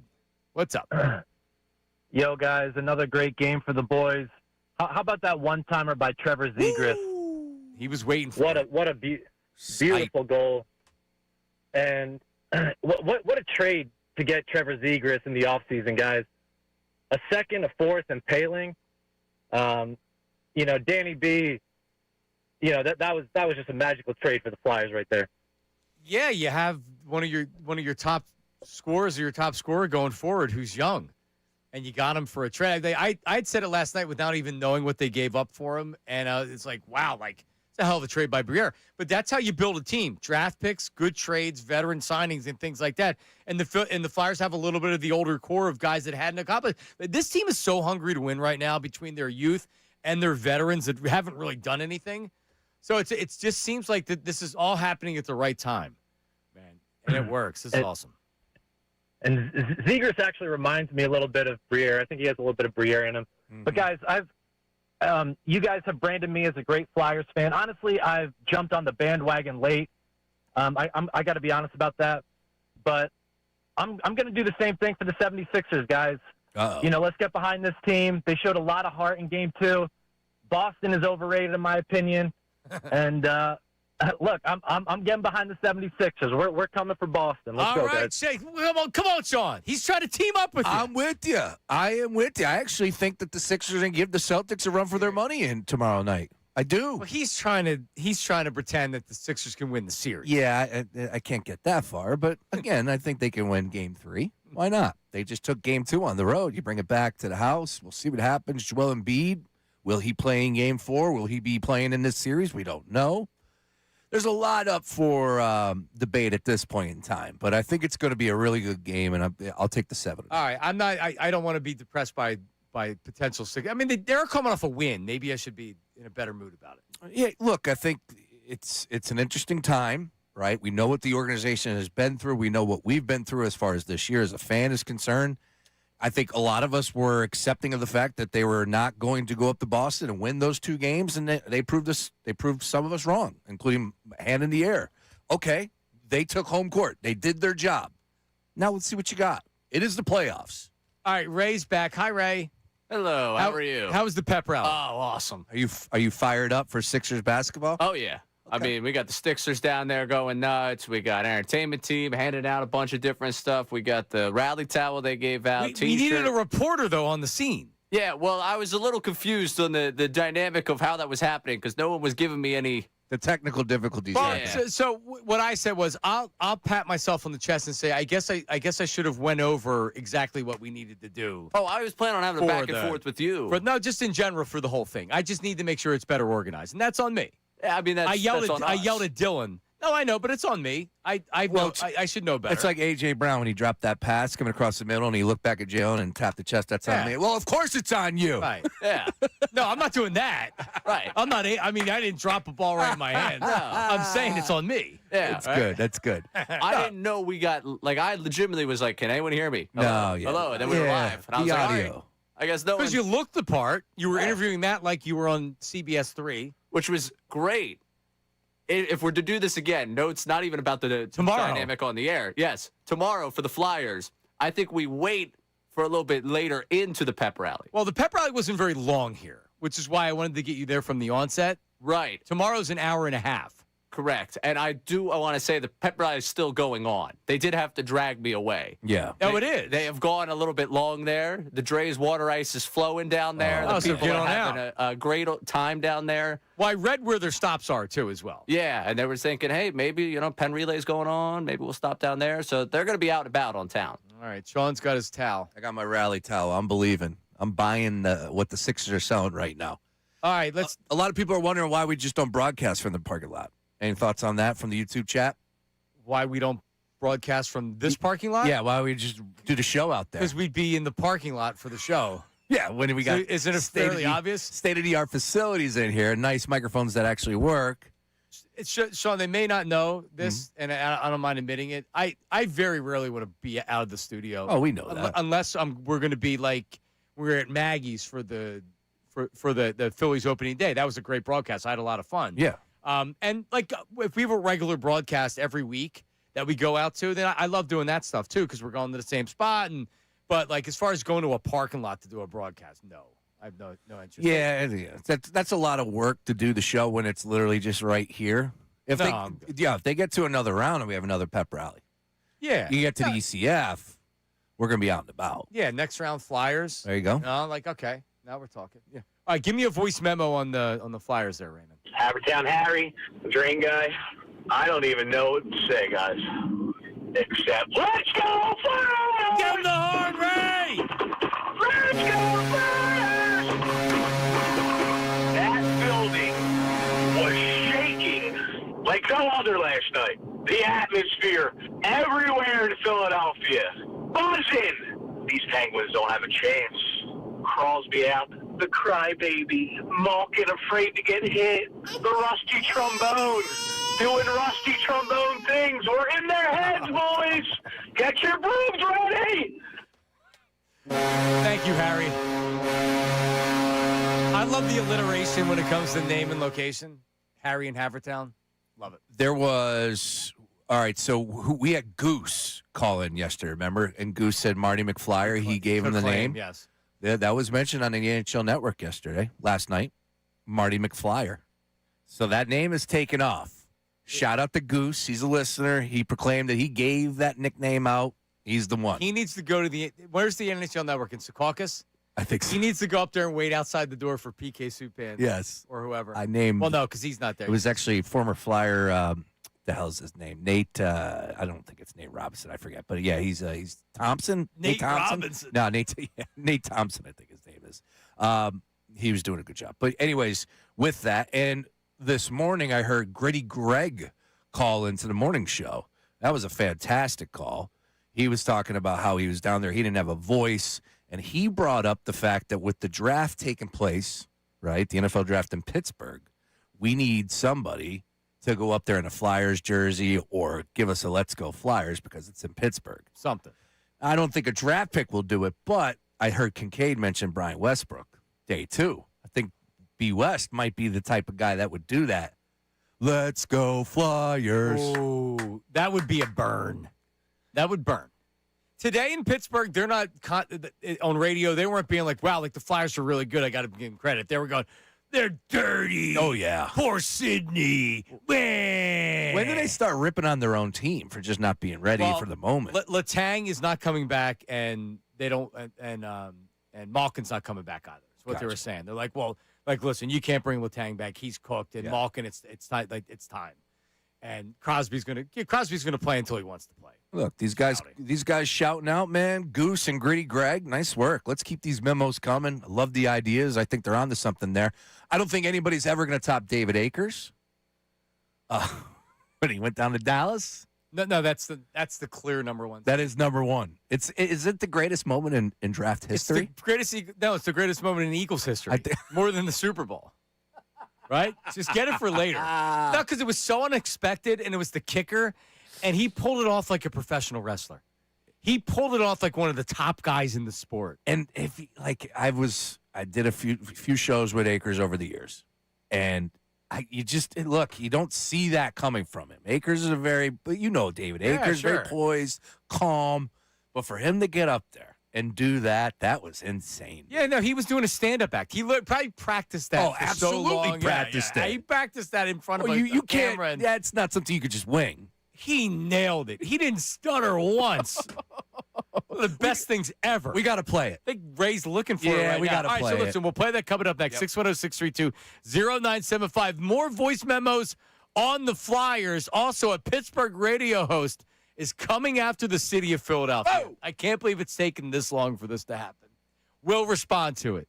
It's Middays with Marks, 97.5 The Fanatic. Let's talk about my dentist, Dr. Eric Pastor. The words for dentists, let me just say this. If you're looking for a dentist, recently named a top dentist by Philadelphia Magazine for the 10th consecutive year. And I'm telling you, he's the best. But if you're a snorer and you have sleep apnea, they offer an advanced, comfortable sleep apnea device designed to keep your airway open so you can sleep better and feel better. And I know this because I'm a snorer. I was a snorer. I had sleep apnea. I used the CPAP machine, which I hated. And then Dr. Pastor, my dentist, recommended this. And this is a couple years ago now. And, man, life has changed. It really is. Not having to sleep with a mask around your face or just getting good sleep, not keeping your wife awake all the time. Here's the other thing. This sleep apnea device is covered by most insurance plans, including Medicare. This is not a dental issue. This is a medical issue. You can get your insurance to pay for it. So if you're done with CPAP machines and you want to stop snoring, drpastor.com, drpaster.com. He can help connect you to the right doctors and can arrange a home sleep test, even if you've never been diagnosed. This is so much easier than you would ever imagine. drpastor.com, 610-67-SLEEP, 610-67-SLEEP. The Sports.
Every special team needs that one song, like the Phillies back in 2022, when it was natural. Now you try it. It's like, now it's so forced. Instrumental, huh? I like her tones, man. Me too. I love that girl's voice. See, like Stott still playing the same song that he did however many years ago. He tried to change it. No, I know, but don't you? If I want to be negative on the Phillies when I'm watching and that comes up, that's what it'll be like. Are we really still doing that song? You're living in the past, man. You know, like what has any of these players done? So we'll play the David Akers things in a second. Taijuan Walker's been released by the Phillies. Whoa. Ray, I think we have some breaking news. Taijuan Walker has been released from the Philadelphia Phillies. So there you go. No surprise, Zach Wheeler, they're going to need a spot on the roster to Zach Wheeler returns for his first start of the season. And Taijuan Walker in the final year of a contract. His ERA after last night's start is 9.13. There's no reason to keep him around. Taijuan Walker, I mean, other than you sucked, I guess you were a good teammate and everything else. But, But again, Taijuan Walker, Dave Dombrowski, when you're looking at the failures of Dave Dombrowski and maybe why they haven't won a World Series, Taijuan Walker and Castellanos are at the top of the list. Castellanos at least had a lot of postseason moments. Taijuan Walker has been nothing but a disappointment pretty much every year. Yeah, it's one of those deals where you're going to look back and go, wait, what the hell happened? He got $72 million for a pitcher that has allowed more hits than innings pitched? Like, how is that even possible? I do love the fact that you brought up, he's a good teammate, because you remember, he's a guy that's at the top step during the playoffs. When, by the way, Taijuan. Yeah, top step Taijuan. He was a good vibes guy. Well, I don't think anybody can help this, even Stubbs. Like, nobody can help right now. Yeah, they lost the race straight last night. I don't know what you do or what they do to fix this, other than like I was talking to Connor before the show, and Connor's like, they just need a win. I'm like, yeah, but then what? Then what? All right, you got to win. Great. Sanchez throws a 3-hitter and they win 2-1 tonight. All right, great. Agreed. They do need a win. Totally agree with that. Then what? Is all of a sudden this offense going to start hitting? Then Zach Wheeler's going to come out, throwing 92 or 93. He hadn't been great. He's been healthy, but he hadn't been great in his rehab starts. All right, so then he comes out. All right? Right?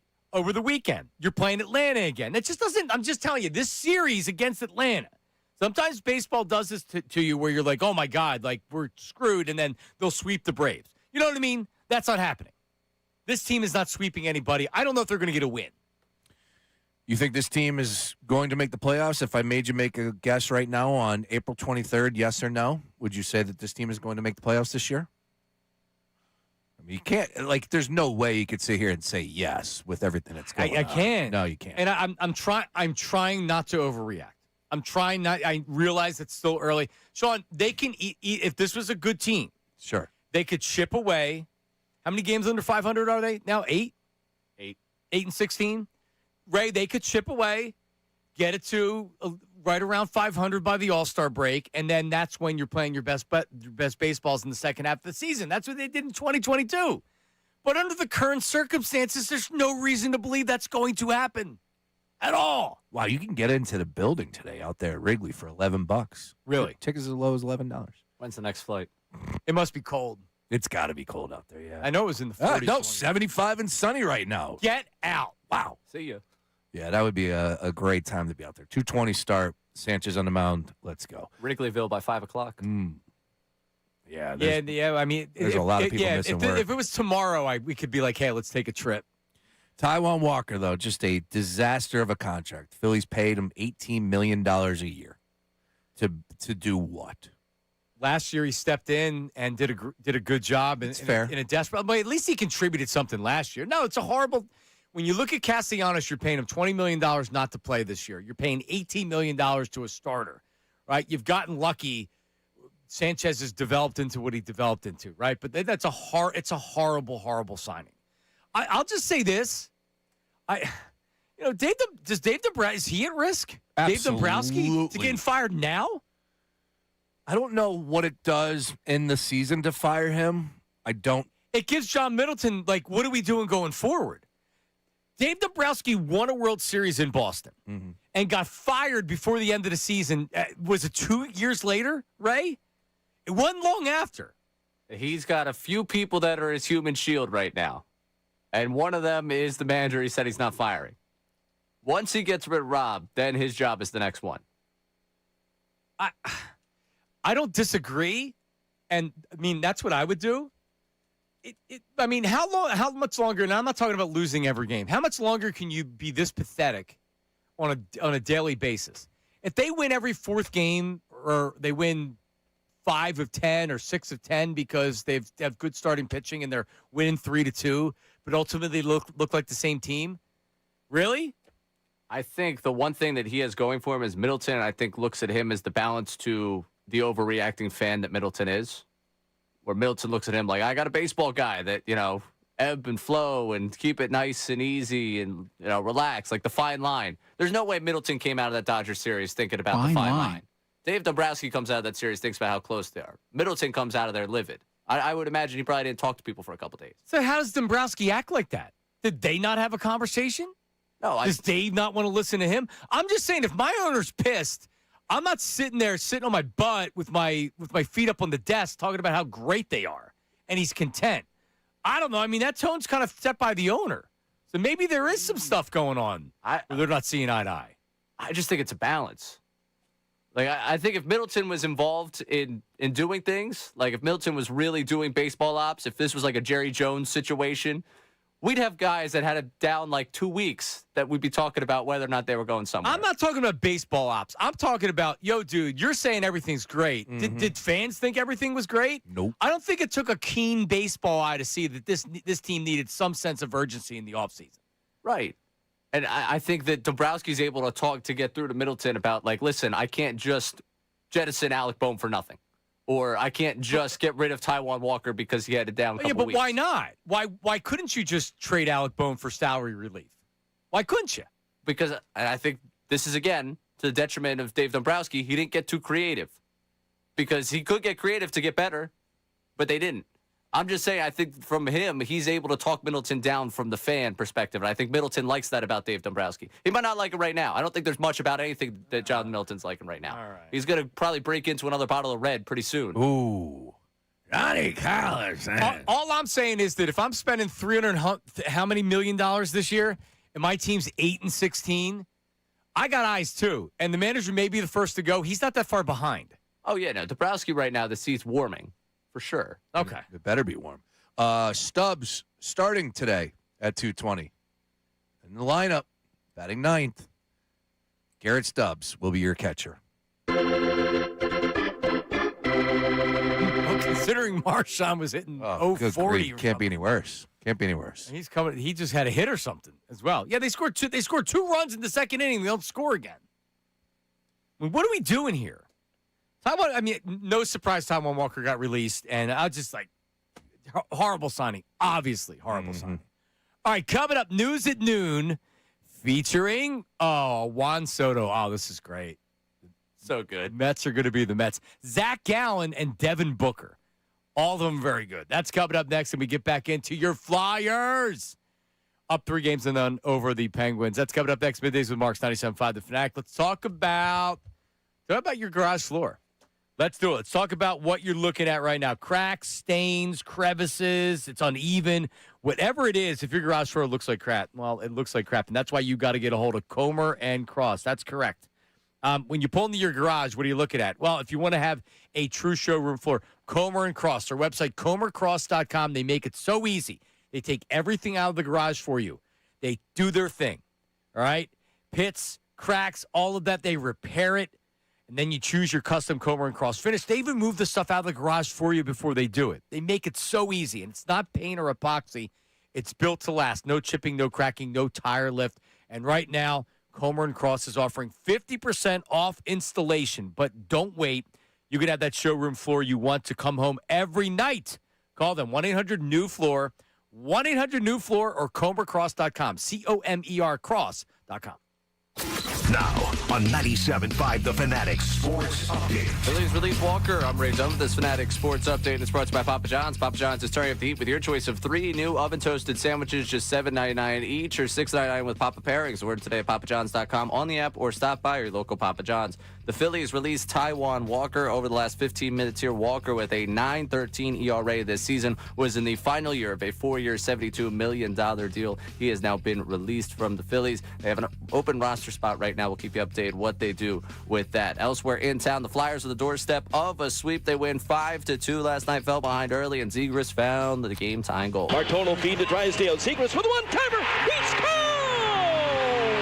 The power play goal by Trevor Zegras. The Flyers have tied the game. 3-0 series lead now for the Flyers. Game 4 on Saturday, a chance to sweep the Penguins. Tonight's the NFL Draft. Eagles have the 23rd overall pick. Fanatic coverage begins at 6 o'clock tonight as we get you set for the first round of the draft. Brandon Galton will join us at 1 o'clock to talk about it. Phillies lost their 8th straight last night. Have another one today. And the Sixers Game 3 is tomorrow night. Series tied at 1 game apiece. This update's also brought to you by Summit Racing Equipment. Revive your ride at summitracing.com. Use promo code radio for $10 off an order of $100 or more. Exclusions apply. Offer ends May 3rd. 2026. I'm Ray Dunn, your home for the Sixers, Flyers, and you, 97.5 The Fanatic and The Fanatic.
News. Not real breaking news, but breaking news. We have a pair of Game 4 76ers tickets just given to us by the Sixers. So, Ray, all that networking I did in the parking lot paid off. You could be up 2-1. How about that? Or Embiid's return? You could be down 2-1 with Embiid returning on Sunday night. That's a big game.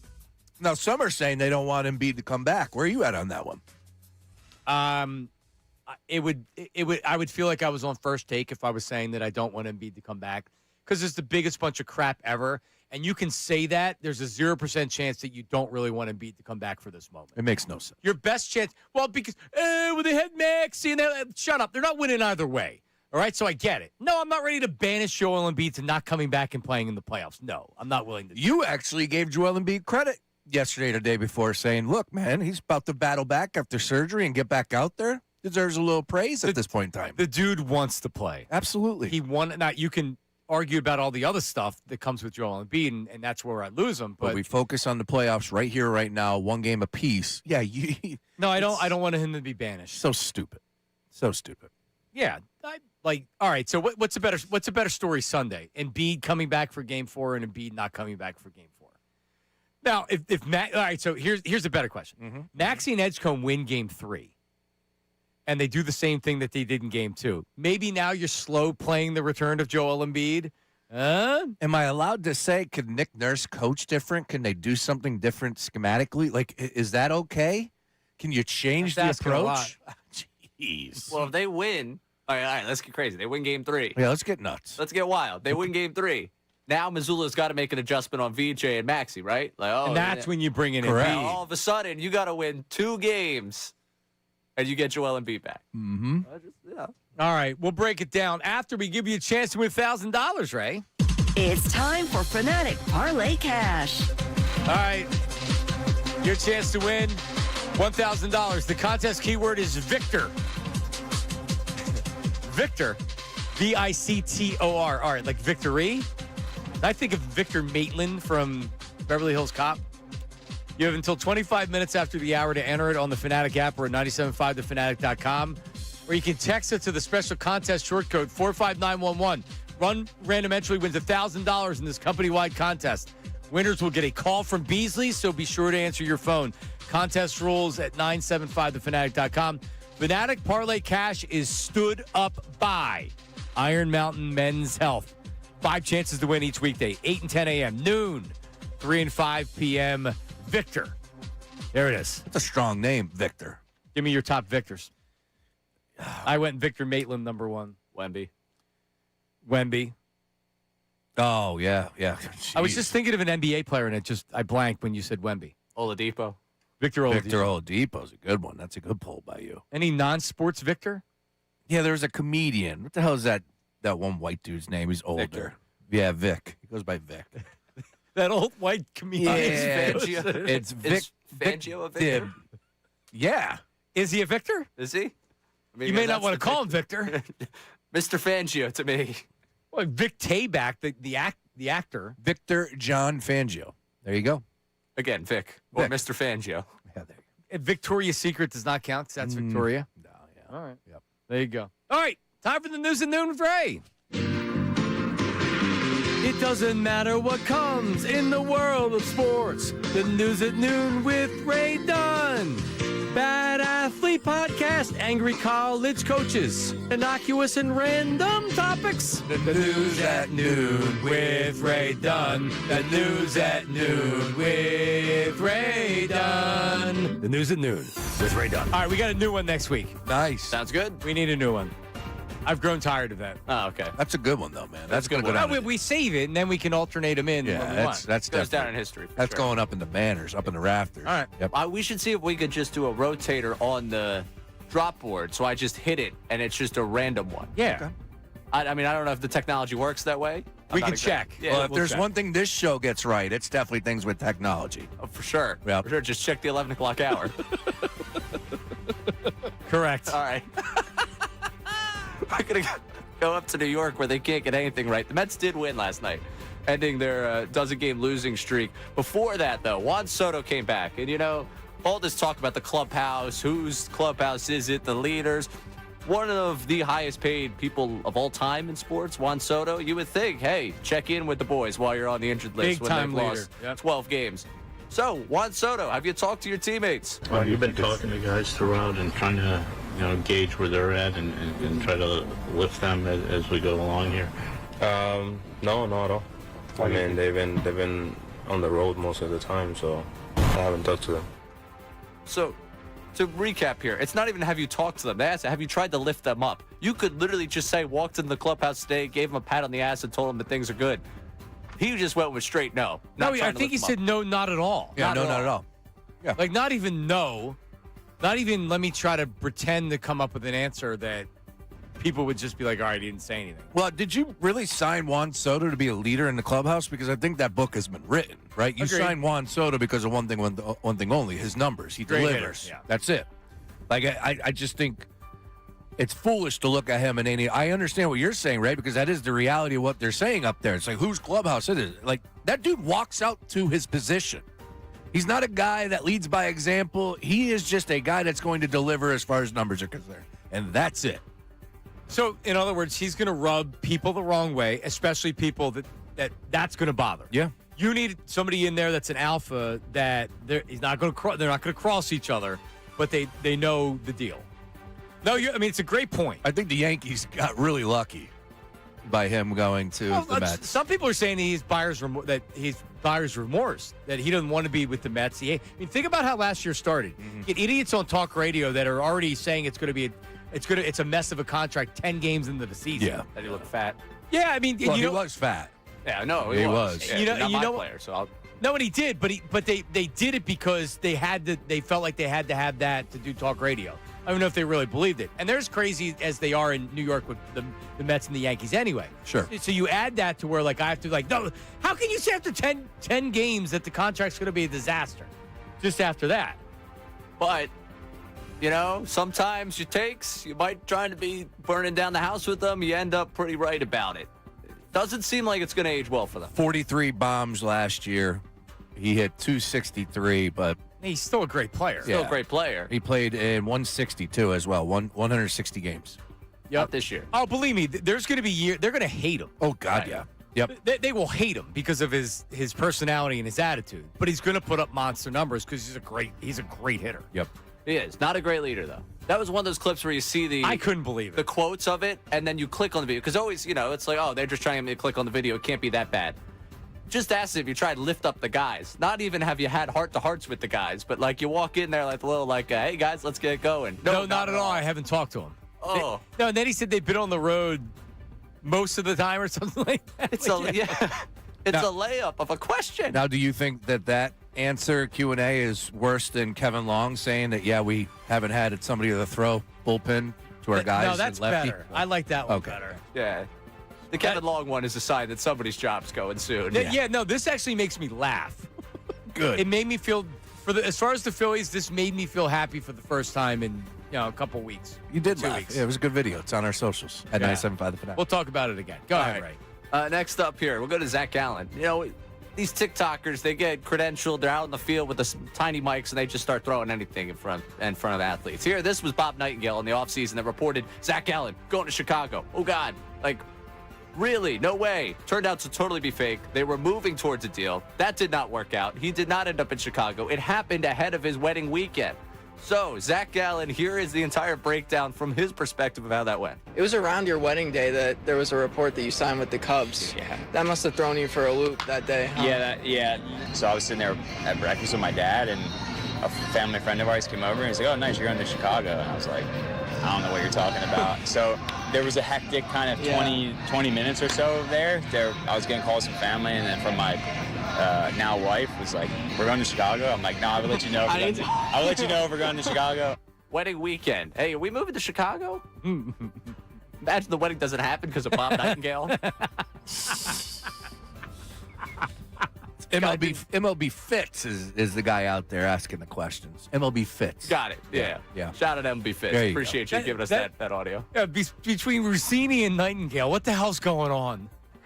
Nightingale didn't check with one of his sources, and now Zach Gallen is being left at the altar.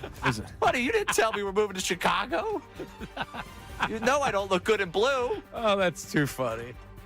Holy cow. All right, finally, Ray. Last one for you here. We did the Penguins complain about officiating. I think this takes the cake, though, for last night. The entire Phoenix Suns were complaining about officiating after the game. So much so, at his locker, Brooks going after them. Really, it's Devin Booker, though, that had the quote of all quotes, calling out the official by name. I don't know if you're aware of this, but even the broadcast was confused by your tech. What was the explanation that you got? I still haven't got one. It's definitely something that has to be looked into. I heard Caruso tell him to call the tech, and, he ended up doing it. So that's one ref. In my 11 years, I haven't called a ref out by name, but James was terrible tonight, through and through. It's bad for the sport, bad for the integrity of the sport. People are going to start viewing this as a WWE, if they're not held responsible. James Williams, the name you're looking for right there. How about that? Yeah, Booker's very calm. He doesn't really do that sort of thing, but How long has he played for? He's been in the league for a minute now. That's also the thing that stuck out to me in that 11 years. Did we all get old quick? Wow. Is he talking about college, too? He's been in the pros 11 years? Yeah. Jesus. Yep. Tell me about it. But he is right. It's like, man, sometimes these refs get caught up. And, of course, that game was being played in Oklahoma City. So you hear a guy like Caruso, you got to call a ref. But at the end of the day, he's upset. They're down 2-0, and his playoff run is going to come to an end pretty quickly here. So that's why he's upset. Yep. Phillies lose again last night. The Dave Dombrowski tried to put it to bed, or at least he thought he was, saying that, like, no, his job's safe. So really, it's a matter of how long until his job isn't safe. And he gave the 40-game bar, which would put him in the second week of May, which is all well and good.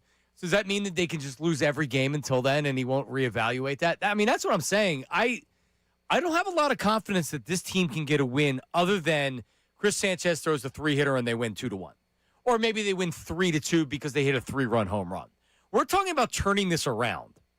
And turning it around is stop the bleeding. And now you have to, if you lose a series, you got to win a series. If you lose a series, you got to win a series. If you win 2, you got to lose 2. They can't go any further under 500. So, I mean, I don't know how much longer can this go on. The Mets they won last night, so their streak's over.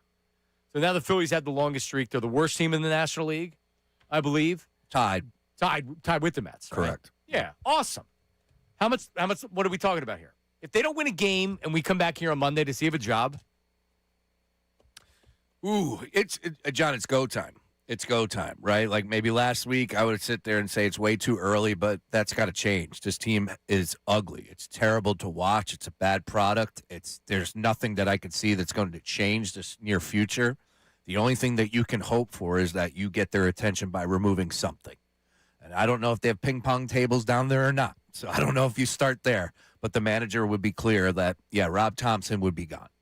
It's just something has to happen, or it's just going to be a complete wash of a season. And then now, do you wait another week, or do you wait another week, right? Like, I just don't. No. I think you have to believe your eyes that there's something off. That is correct. And you can wait another week or two, okay, but, like, what if they win one game from right now, so it's Thursday, because they don't have a day off. Thursday, Friday, Saturday, Sunday, so there's 4 games. Mm-hmm. If they win one, I don't think he's fired. Right. If they get swept, they lose 7 on a road trip. I just got to ask you though, why not? Like, what's the other side of this? Like, what's the big deal if you fire Rob Thompson? Honestly, I get it. It's not something you want to do. Nobody wants to fire anybody. I don't want to call for anybody's job because you think it's unjust and it's not his fault. That's why. You get hired to be fired in all those leagues, right? Totally agree. And he's got a year under contract next year. He's got a nice retirement payment where he's making a couple $1 million at least. Yeah. To be the manager next year to not manage. But you know what I think it would have to be? It would have to be the owner, because Dombrowski is discussing this with the owner. Absolutely. Dombrowski. I don't know if he's going to Dombrowski or Dombrowski's going to him. But if you're John Middleton, you say, this is on you, Dave. Like, I can't blame Rob for this. I don't know what John Middleton thinks. This is an ownership decision. And I don't know if he's firing Rob Thompson right now. I just, like, if you get swept and you don't have a win when you come in here on Monday, I don't know how you don't.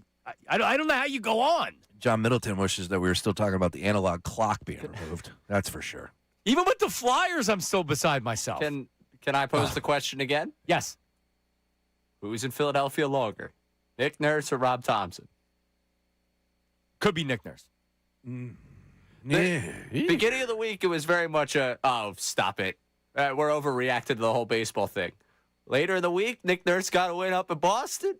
Rob Thompson still can't win a game. Uncle Jamie says if they lose today, he's fired. That's 9 in a row. Yeah, I wouldn't. That's a possibility. I wouldn't bet against Uncle Jamie on that. No way. So I could agree with him. They lose out through the weekend. We show up here on Monday, they haven't won. That's what, a dozen in a row that matches the Mets? That's a disaster. So at that point, Middleton is even with Uncle Stevie in terms of losing streak that they endured. Because, again, this guy cares about his perception.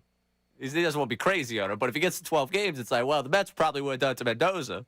This has been a terrible start for the Phillies with everything. You think about Harry Decays and that nonsense that brought to the table. Our text line is littered with this is the curse of the Ghost Energy deck. The fact that he was out there waving the glass, of wine and going, Johnny, like that was not good, right? And then now you get this situation. Oh, by the way, the fact that we are the focal point. Fine line. In about 2 months. All things MLB All-Star Weekend. Did you see all those events that they're throwing out there? It's going to be something. It's crazy. With your team in last place? We're just firing everybody. How about that? Man. Yep. Awesome. Fantastic. What could possibly go wrong? I mean, you think about since the end of the regular season, Dave Dombrowski starts bragging about losing a series and rips Bryce Harper. They pretty much I guess we only find out if he becomes elite or he continues to be good. Too. Yeah, and they didn't try to improve their lineup, but then they tried to because they almost backdoored themselves into Bo Bichette, which we would have thought would have saved the offseason. They didn't get it, and then Jamokes like me, who after they didn't get it, once I calmed down, I said, they're still a good club. Dave's right, they're a good club. We're going crazy. This is a team that's going to win 90 games with their starting pitching. They have the best bullpen in baseball. Like, this team's going to win a lot of games. And then they start 8-16. And it's like I'm watching it now in slow motion, like, oh, my God, how did I not see this coming? This lineup stinks. That's what I'm saying. What gets better? Zach, first half of the year, Zach Wheeler, I don't know if we're going to see again. We ain't going to see him right when he comes back.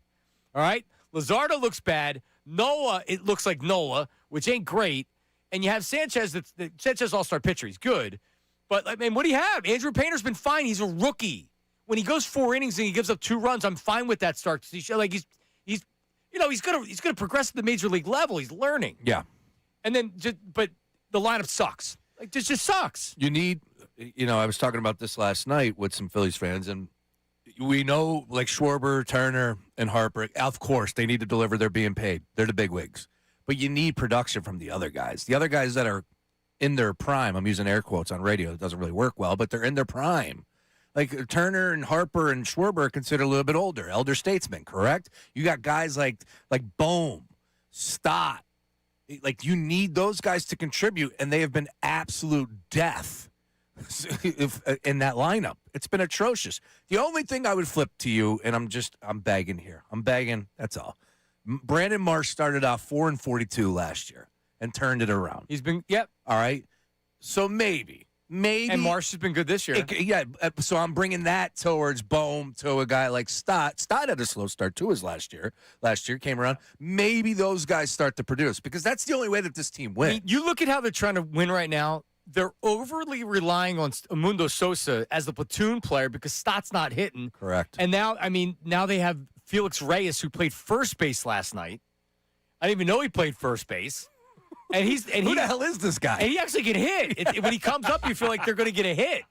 So I'm like, yeah, let's put him at third base if he needs to play somewhere, right? They need to start calling up more guys from Lehigh Valley, not name Garrett Stubbs. I know Stubbs is here for a reason. JT got hurt, but yeah, what else could go wrong? Stubbs being the guy that drives in the only run today will be hilarious. Classic. And the good part is you don't really need Duran during this time anyway. So him being on the DL Perfect or time. the IL they don't have any save situations. Nobody would have any idea. If they just didn't announce that and just left him there, no one would have any idea. All right, real quick, give me the Kevin Long quote again. Oh, my goodness. That he said. Kevin Long is the Phillies hitting coach who has been protected for many years, even though they've fallen apart and the same issues keep coming and keep arising, same things are happening.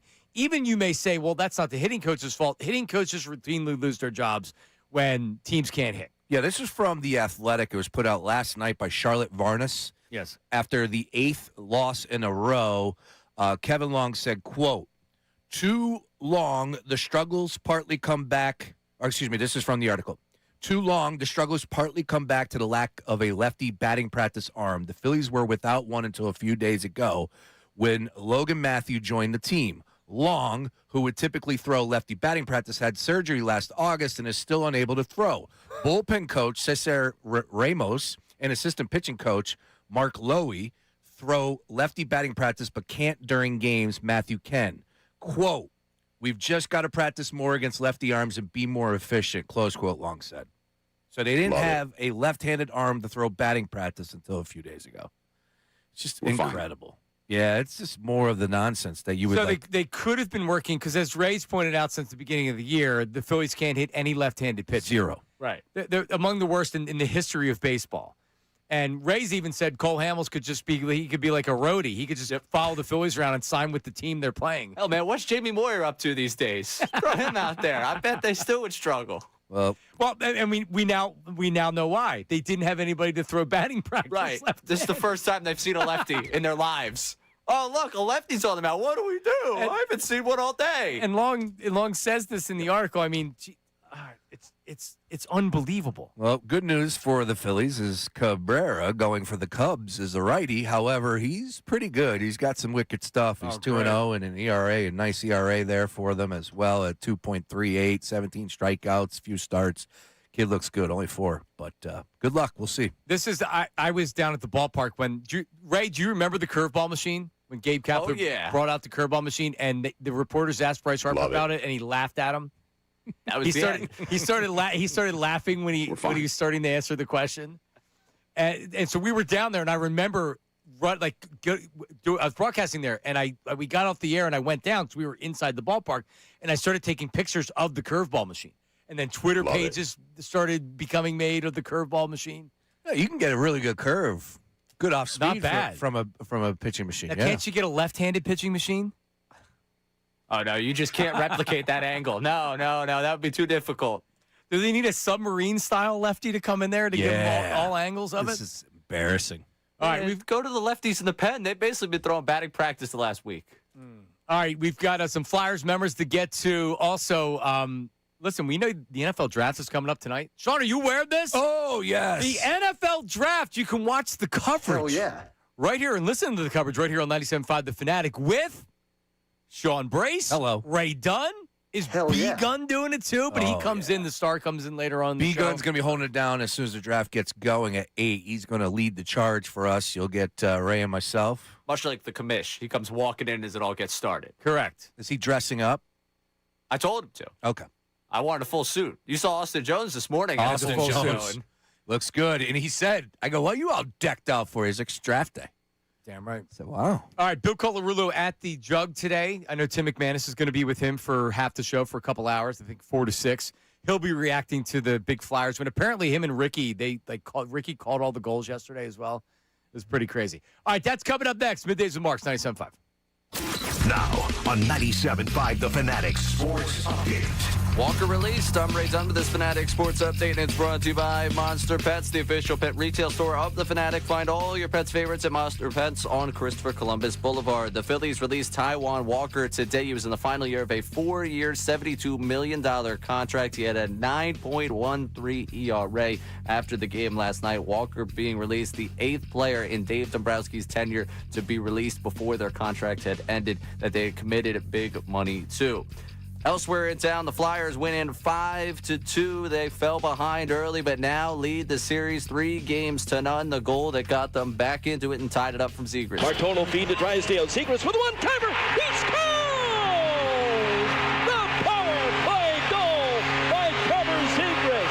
The Flyers have tied the game. Break out the brooms. Game 4 on Saturday. A chance for a sweep against the Penguins. Tonight's the NFL Draft. Eagles at the 23rd pick in the first round. Fanatic coverage begins at 6 o'clock tonight. Take you all the way till midnight. We'll talk to Brandon Gallant coming up at 1 o'clock. Sixers Game 3 is tomorrow. This update's also brought to you by Positive Coaching Lines. Questions about youth or high school sports? Positive Coaching Lines can help. PCA, a national nonprofit, builds better athletes and better people through sports. Info at positivecoach.org. I'm Ray Dunn, your home for the Sixers, Flyers, and the Union. 97.5 The Fanatic and the Fanatic app.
All right, lots to get to. Middays with Marks. BLG, who stood on this show, and he's tall, so he was standing tall.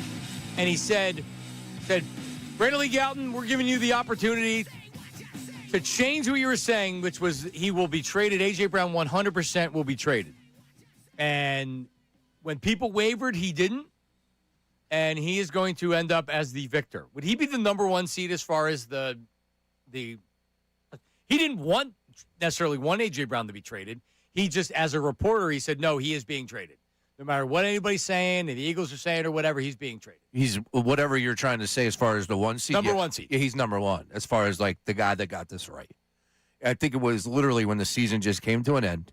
He hopped on the show with you.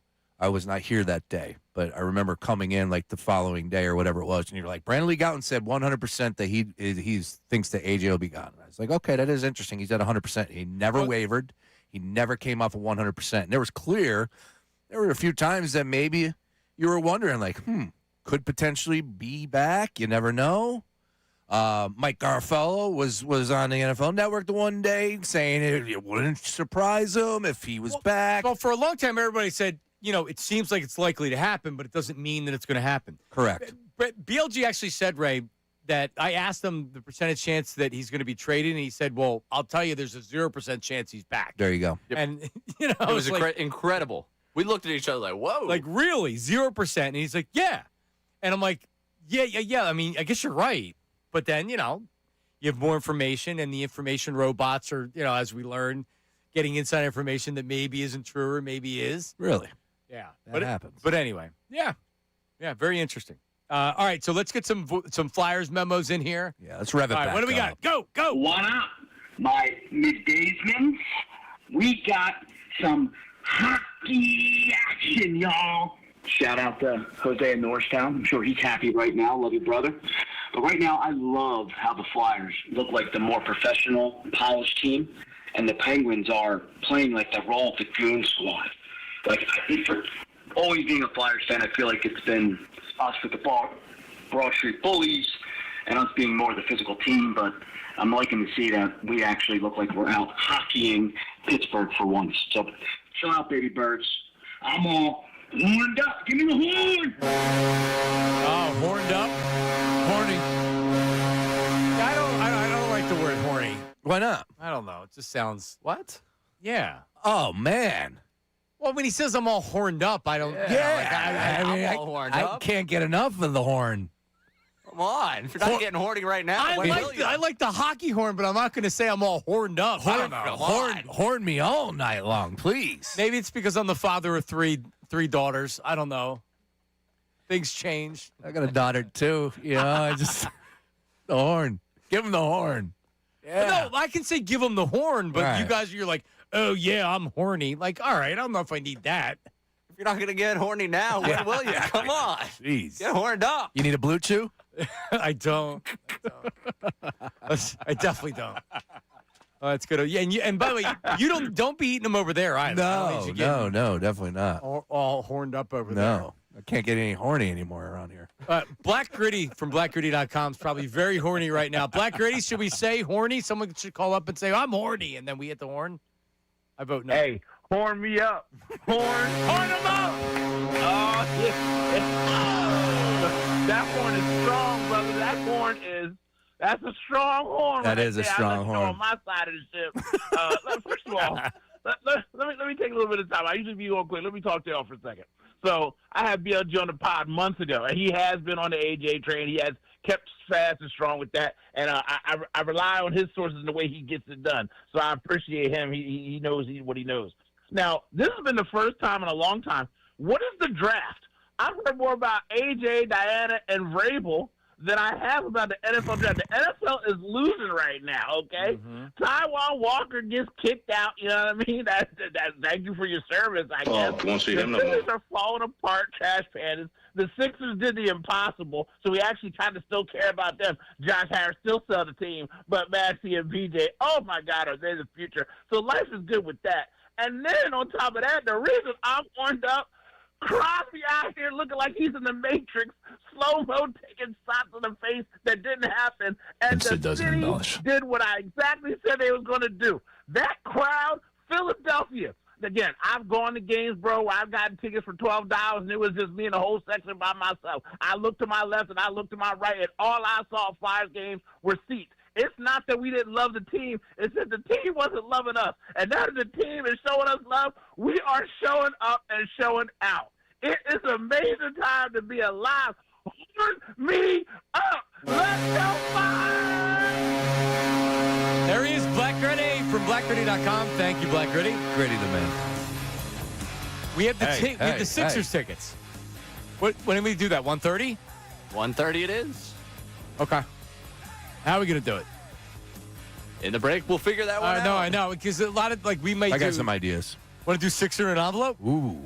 I think that might be because I want to get the people going here. We need to get some gets us going for the game. Activity on the phone lines, get some people calling in, some questions. Let's start talking a little Sixers at 1:30. I'm down. All right, 1:30. Yeah, I take that. 1:30 it is. Any more Flyers memos there, Raymond? I do want to bring this up, though, real quick from Black Gritty, what he just said about Crosby, the image of Crosby laying on the ice and then him going into the box. And did you see the video of the lady behind him? Yes. And she was like, "Oh yeah, you're a faker." And then Sid looked back at her and smirked. Like it's pretty classic. Like, you're right. What took place last night? It's gonna go down in playoff history for the Flyers. Yeah, we'll remember it. Sid doesn't embellish. I didn't bring it up. I had it written down. The Sydney smirk. Yeah, Sydney where smirk. He's sitting there being like, "Friggin' Philadelphia, friggin' Flyers."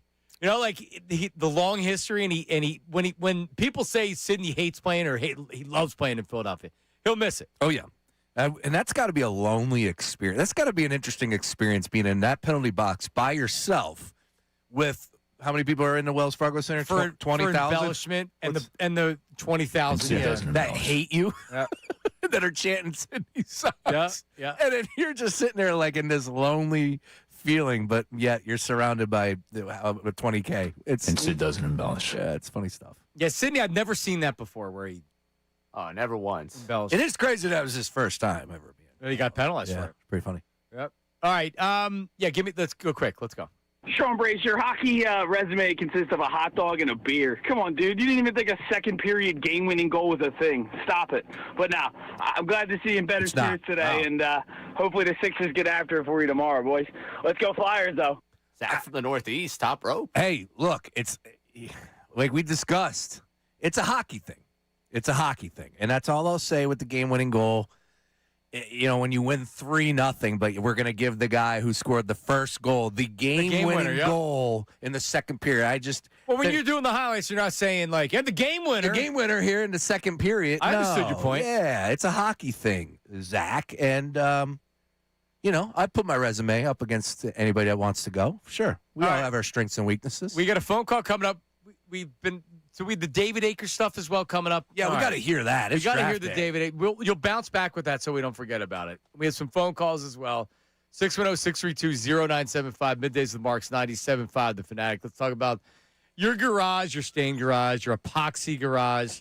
I'd like to say I don't know somebody that has the epoxy in the garage, but I don't know someone with it. I do.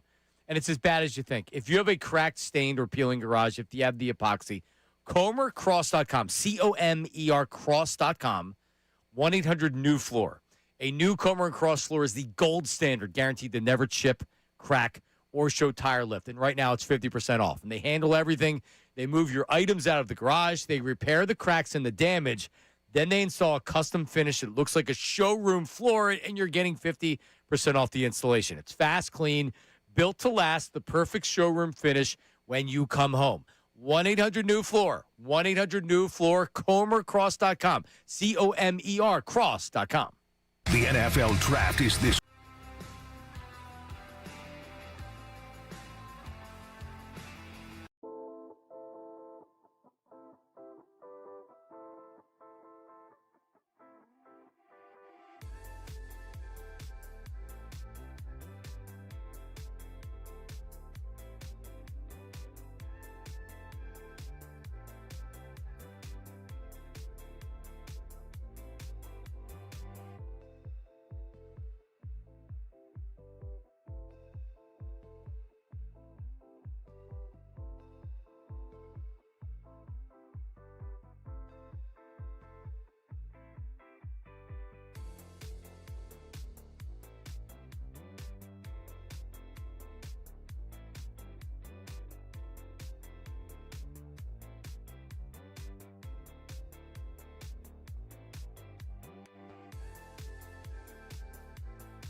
faced with a Philly pretzel, I want to say. Philly Pretzel Factory, shout out. Wow, what a drop by those guys. The hot dogs and the wrappers or in the pretzel. Big Flyers. The logos. The team logos. Yeah, if they can do that. The the 6 for Sixers, the Eagle, Very and cool. the Flyers. Are you a mustard on a pretzel guy? Absolutely. The spicy or I'm spicy brown. Or the yellow. I'm a yellow guy too. You are a yellow guy. Yeah. To me, I don't think you can go wrong with any mustard. Grey Poupon. Yeah, not on a pretzel. No, but I'm just saying. Grey Poupon on a ham, a nice ham. See, now you're cooking, man. Yeah, I love mustard. Super sharp cheese. Nice When sliced did you start ham. messing with Cooper Sharp? When was like the first time that you remember Cooper Sharp? Like were you one kind of Not as a kid. I didn't get it. Like we weren't getting Cooper Sharp as a kid. I don't even know if it was a thing, but I don't know. Like maybe in my 20s. Okay. So I love sandwiches. Yeah. I love ham sandwiches. I wouldn't put it on turkey.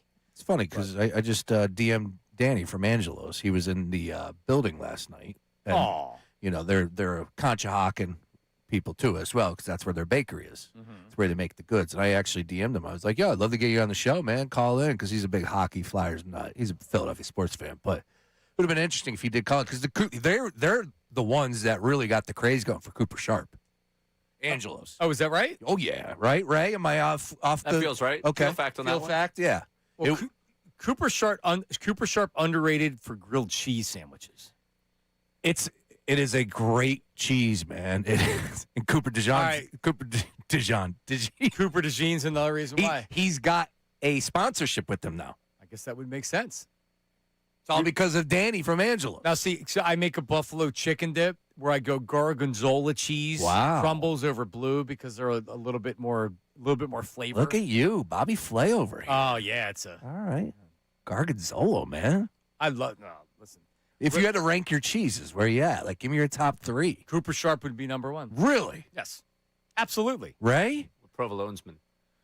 Yeah, but it's provolone. Unless it's melted, it's not very good. Oh, Unless it's sharp provolone. I'd go a little provolone on like salami ham sandwich. Ooh, I like. Yeah, that. I mean, I'd eat it. I don't know. Yeah. Sharp provolone. Where does Swiss come in for you guys? It doesn't. When I was young, big Swiss fan. Oh. Now, not so much. Huh.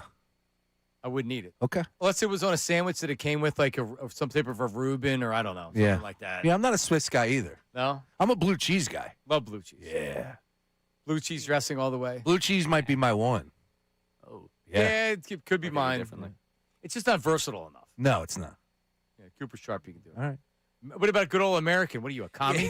Is American cheese even, like, how do they make it? Processed American cheese? Correct. You can't even eat American cheese That's anymore, the boys. issue with it. Somebody ruined it on me a couple of years ago. Of course, American was always my go-to. I get the Wegmans brand. I don't care. Yeah. It's fine. Yeah. Of all the things I need to be worried about when I put in my body, I don't minute. know if American cheese is one of them. Blue cheese not my one. Mozzarella's my one. Come on, Sean. Mozzarella? All right, never mind. Yeah, mozz. Okay, like Smart guy. fresh mozzarella is. oh, look at you putting a little stank on it. Yeah. All right. Come on, man. I'm Italian. Trying too hard. You got to say it the right way. He's a hockey guy and he's an Italian all of a sudden this week. I love it. Just don't let me get hot on the hockey. We're getting there. 3 post-game shows. You kidding me? Oh, dude, you guys are killing it.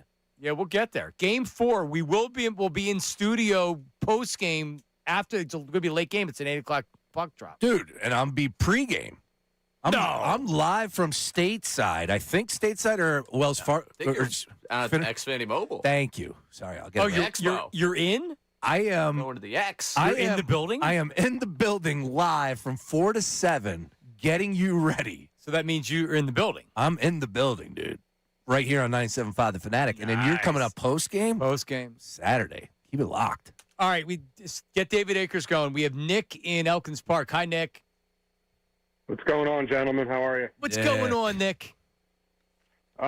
First thing I want to touch on is the Phils, as depressing as it is. What they need to do with this lineup is they need to put Crawford at the top every single day. He should not be getting any days off. The guy is young. He should be playing. It should go Crawford, Schwarber, Harper, and you put Trey in the 4-hole, and you roll out whatever you want after that. But that's what they need to do. Trey in the cleanup. You have to. Something. The other 3 guys are producing a little bit. Mm-hmm.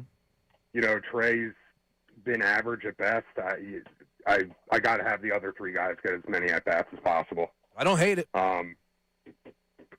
Next thing I wanted to talk about was the AJ thing.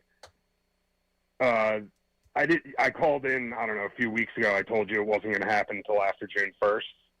I don't want to be that guy, but I'm going to be that guy. That's exactly what's happening.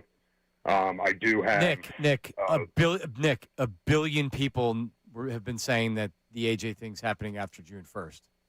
No, I know. Yeah. I know, well, no, but you just called in to pat yourself on the back. We've been talking about this for months. That's gonna. Well, he's finally coming over. There was also a billion people saying that it wasn't going to prevent them from doing it either.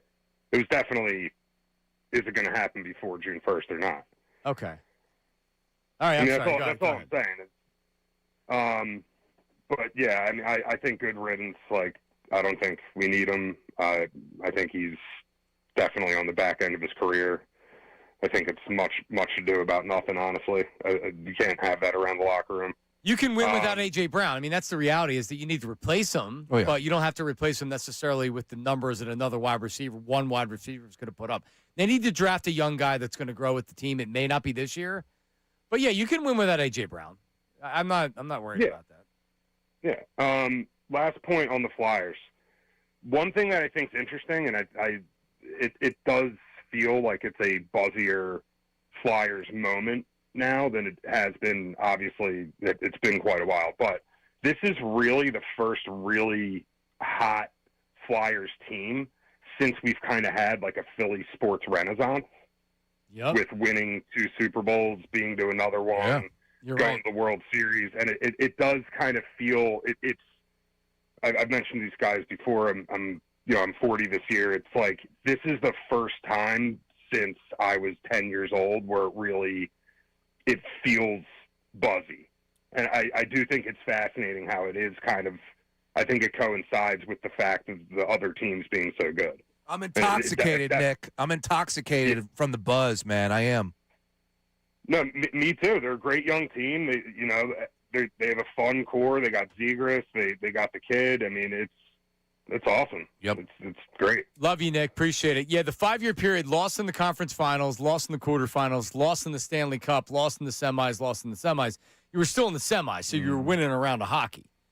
And that was the last time they went to the Stanley Cup, but that wasn't 1 year. Around that, you had a finals appearance, a semifinals appearance. Yeah. So you had a nice run, but since then there hasn't really been anything. That's correct. I said it. I haven't bought a Flyers item in 6 years. And then I went to Rally House on Monday, stocked up. Then they delivered me a free hat yesterday. I appreciate that. But you're wearing a USA hat today. Yeah, it's the hockey hat. It's a tip to the cap to the boys on the ice. There you go. Is that a better fitting hat than your? It fits better with your Darth Vader hat. Sydney, I am your father. So we're going to get ready for the draft. Brandon Lee Galton joins us coming up at 1 o'clock. But here's David Akers. How many years ago is this now? This is right after This is after the Super Bowl. Right after the Super Bowl, 2018. What's up, Dallas? I like standing up here before you as an undrafted free agent, representing that shield for 15 years. Tonight, I'm representing the Philadelphia Eagles, NFC East champs, divisional champs, NFC champs, and world champs. The world champs. Hey, Dallas, the last time you were in the Super Bowl, these draft picks weren't born. Woo! Tonight, we are welcoming into the Eagles Look at Doug family Peterson. with the 49th pick in the 2018 draft. The NFL would like Who'd to they pick here? represent the Philadelphia Dallas Eagles. Goedert. Dallas Goedert. Wow, it was a good pick too. They jumped ahead of Dallas to draft Dallas in Dallas. What an all-timer. Akers the man. Between that, getting the right player, jumping over Dallas in Dallas, drafting Dallas. I was worried for a second. I'm like, this isn't Ortega-Whiteside. Like, no, that wouldn't have been the draft. That wouldn't be as funny. Good grief. Bring up those names. All right, coming up, BLG, Brandon Lee Galton. He knew all along A.J. Brown was going to get traded. We'll ask his final opinion on that. Is it's still at 0%? He's coming back. And then the draft. We're going to talk about the draft. What is the team doing this year? What's the most likely position or player they're taking? All that coming up next with BLG. Don't go anywhere. Oh, but first, that's right. I was just getting the word that I will be outside the arena at XMA at the East Food Hall for the block party. All right, but first, guys, when it comes to performance, good enough just isn't good enough, and that's exactly why Blue Chew just raised the bar. Introducing Blue Chew Gold, the revolutionary 4-in-1 upgrade that targets both your brain and your body. We know the reads. We know what Blue Chew is all about. Now, here's the deal. If you are one of these guys that are out there and looking for an opportunity, strike now while the iron is hot, because we got a special deal for all of our listeners. You can get 10% off your first month of Blue Chew Gold with promo code YES. That's right, promo code YES. All you got to do is go to BlueChew.com right now for more details and important safety information. And again, it comes down to this. If you're going to these guys that have been thinking, you know what, I need a little help in the bedroom, now is the time. Blue Chew Gold, enter promo code YES. You get 10% off right here, right now. Visit BlueChew.com for more details and important safety information. And we thank Blue Chew for sponsoring. Now on 97.5 The Fanatic Sports Update. Walker released. I'm Ray Dunn with this Fanatic Sports Update. The Phillies released Taijuan Walker earlier today, the final year of a 4-year, $72 million contract. Following last night, he had a 9.13 ERA. Phillies right now playing a man down today. Final game of a 4-game set in Chicago later on today. Elsewhere in town, the Flyers, a 5-2 win over the Penguins last night. They've got a 3-0 series lead. Game 4 is Saturday, a chance to sweep the Penguins for the Flyers in the first round of the Stanley Cup playoffs. Tonight is the NFL Draft. The Eagles hold the 23rd pick in the first round of the NFL Draft. Fanatic coverage begins live here at 6 o'clock, taking you all the way to midnight, covering the Eagles pick. We're going to talk to Brandon Gouton coming up in the next segment about the Eagles' plans in the draft tonight. Sixers Game 3 is tomorrow night. They've split up in Boston, 1-1 series coming back to Philadelphia. This update is brought to you by the Hartford Auto Insurance. Drivers 50 and over can count on the Hartford Auto Insurance for protection that brings peace of mind. The Hartford, your protection is their passion, provided by the Hartford Insurance Group, Incorporated. I'm Ray Zone, your home for the Sixers, Flyers, and the Union. 97.5 The Fanatic and the Fanatic app.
You by Service First HVAC, offering 0% financing, 48 months, rebates and tax credits up to $4,300 when purchasing a heating and cooling system. Learn more at ServiceFirstHVAC.com. At 1:30, we actually have a pair of tickets to Game 4, 76ers and Celtics on Sunday.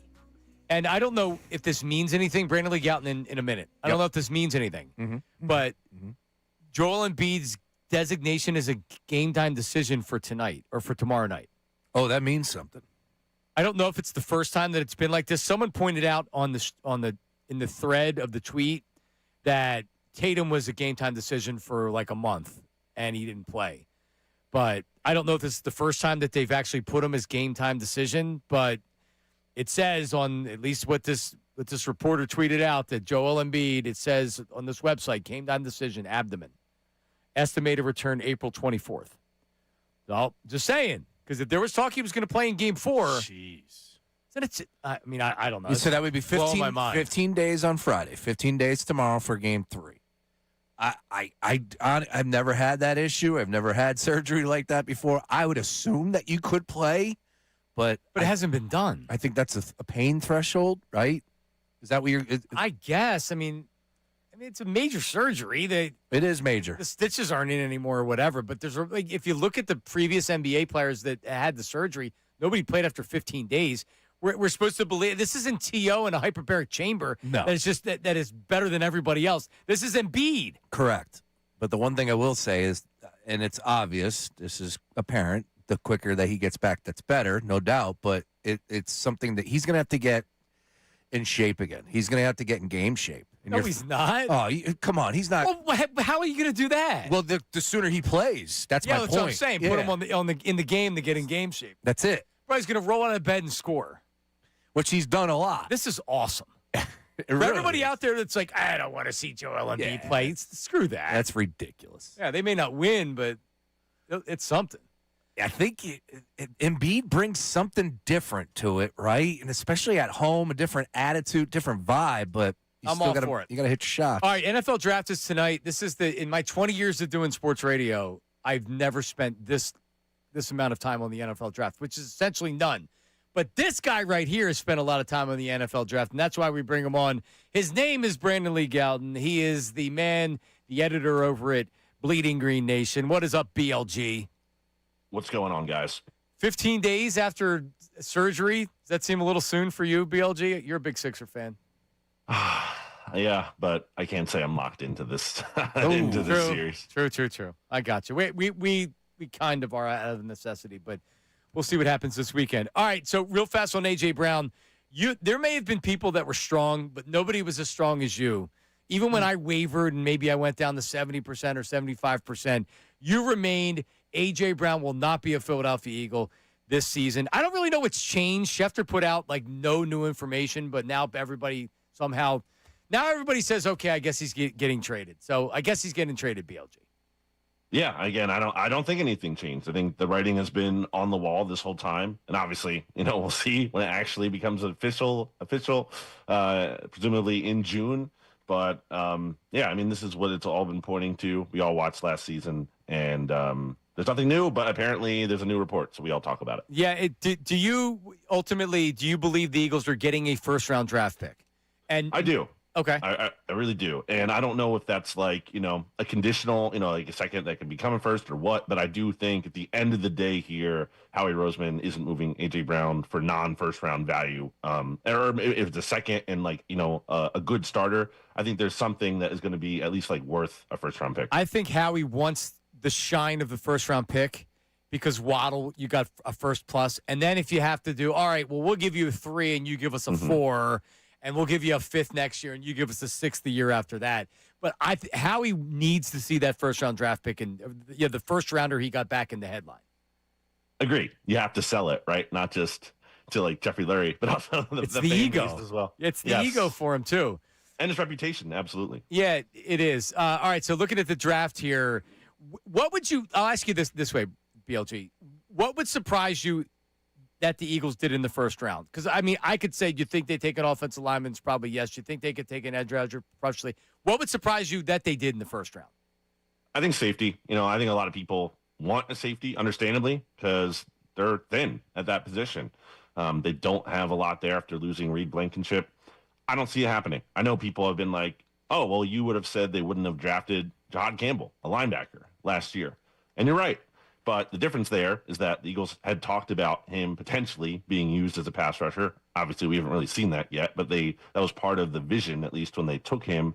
And also, we saw them pay Zach Bond big money last offseason. They did the opposite in terms of if they really wanted to bring Reed Blankenship back, they could have. $8 million wasn't prohibitive, but they clearly didn't want to pay him that kind of money. So I can't see a safety happening in the first round. Wide receiver in the first round.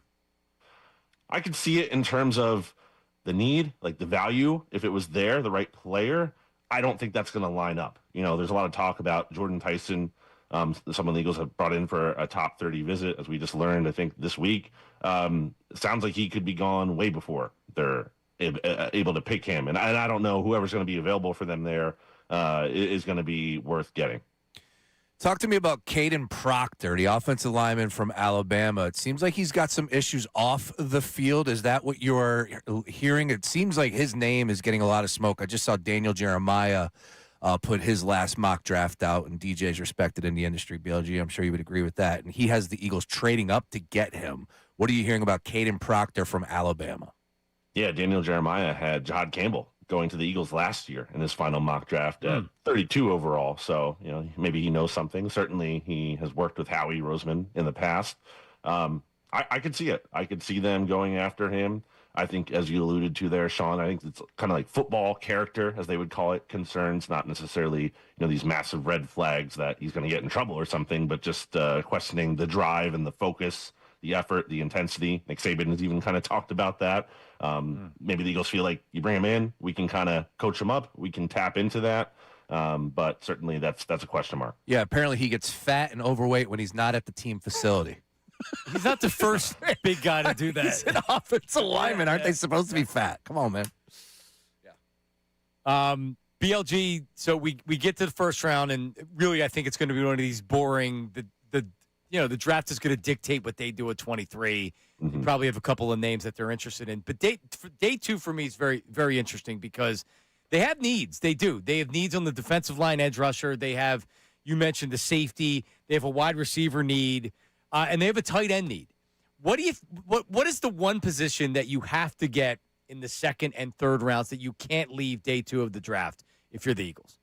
Yeah, and I think that's a range where they're a little bit more comfortable reaching if they have to. Like, look at last year with Andrew Makuba. The Eagles typically go in a way where they're drafting for value when it comes to the consensus big boards out there. That wasn't really the case last year with someone like Andrew Makuba. I think they're a little bit more willing to get into need there. And for me, it's tight end because they did this last year where they went into 2025 season with all these guys with no one signed beyond 2025. And obviously they brought Dallas Goedert back for one more year here. But again, you have no long-term answer at that position. And he's only a year older. They have to find some kind of solution there that goes beyond 2026. BLG, as far as the other visits, is there any other players that have your attention from the 30 visits that the Eagles are allowed to have?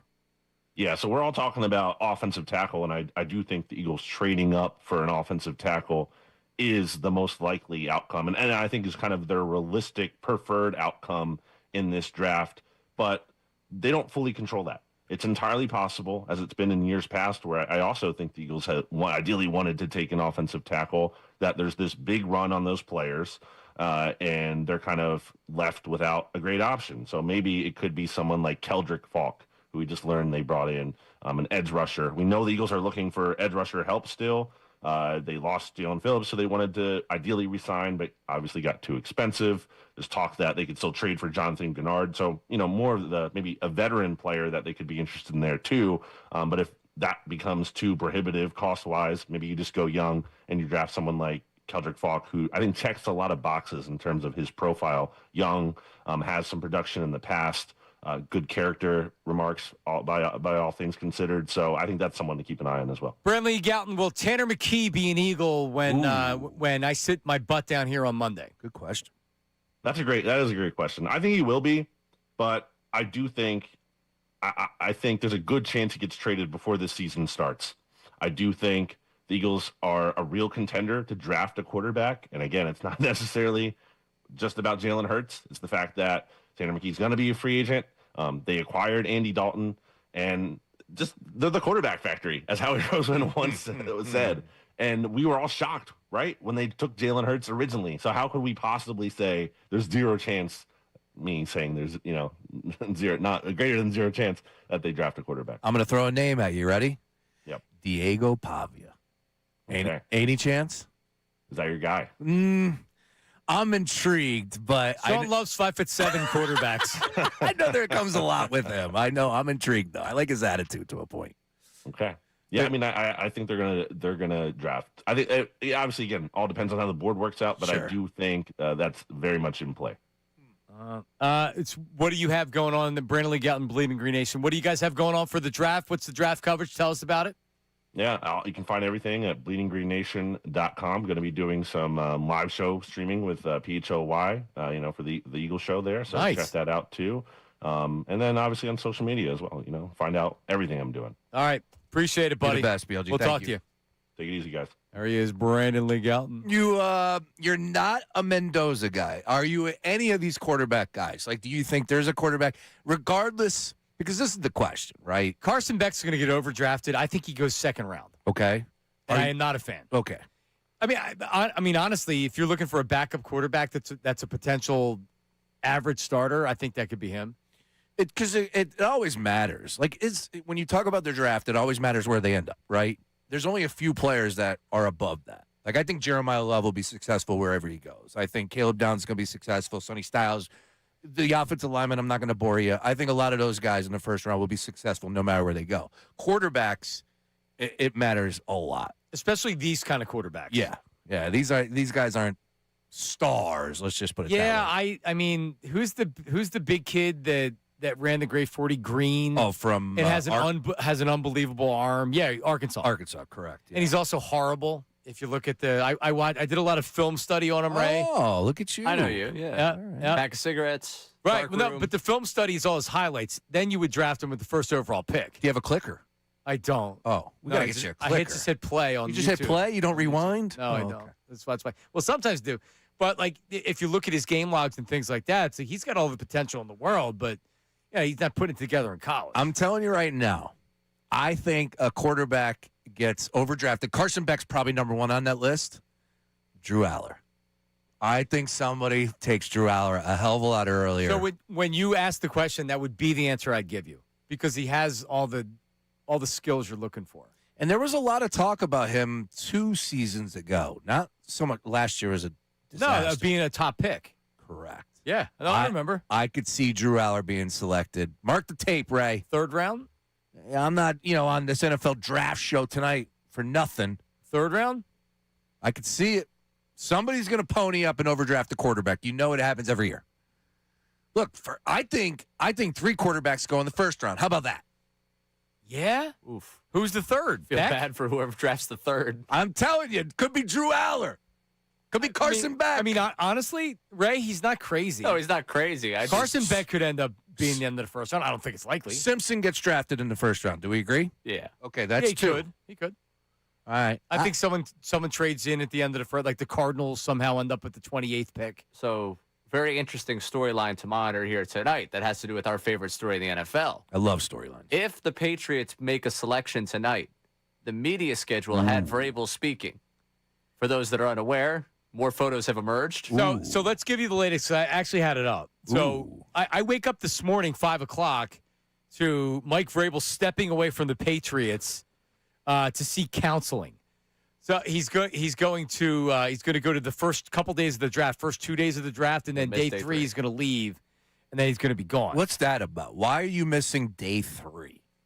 And that's a Saturday, right? Not a football guy. To me, if you're going to miss a day, it's miss tonight. opening night. Do they really need you on for the first round? Right. Yeah. Well, so didn't you wonder why? Like, this is weird. Yeah. Why does he need to get counseling on the Saturday of the NFL draft? The third day. It's just weird. Like, are you going back to work next week? And that's why you wanted to give, do you think his wife's like, oh, I really appreciate that, hun. Thanks so much. You've made my life absolute hell. Yeah. And our grown children, we'll never live this story down. It's the biggest story in the country. Mike, I appreciate But thanks for going to counseling on day 3 Day of 3. it's very nice of you. Very nice of you. He's giving her something. So I was just wondering maybe that was it, but then you find out he obviously knew that this was coming out today, so that's why you get ahead of it last night and you put the counseling story out. That there are more pictures out, Sean Brace. Unbelievable. Pictures from 6 years ago, according to the New York Post, where they were doing a little hugging and kissing at a bar restaurant in Nashville. little smooching. Ooh. New photos of Mike Vrabel and Diana Rossini.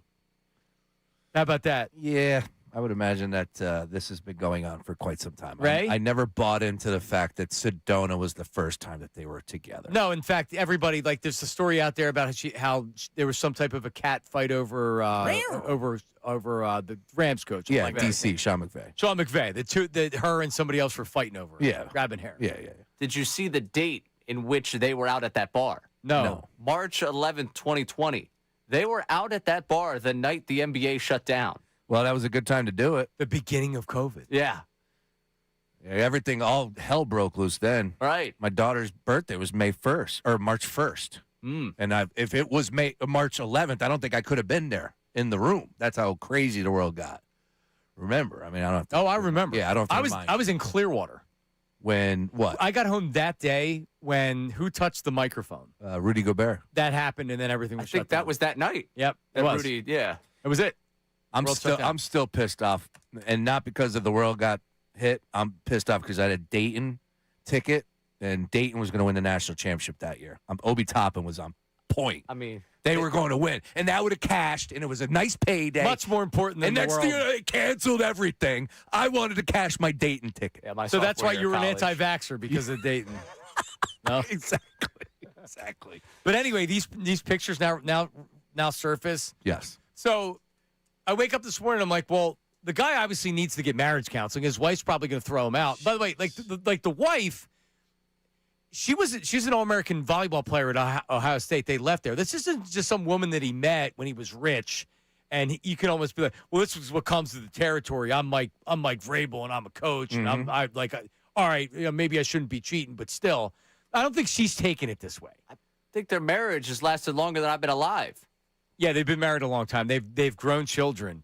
So then I'm thinking, like, all right, well, like, maybe he's taking this seriously. Maybe he's going to take a leave of absence for a little bit. Yeah. And then it comes out, oh, no, he knew that this was coming today. So if you're the Patriots, you trade out of the first round?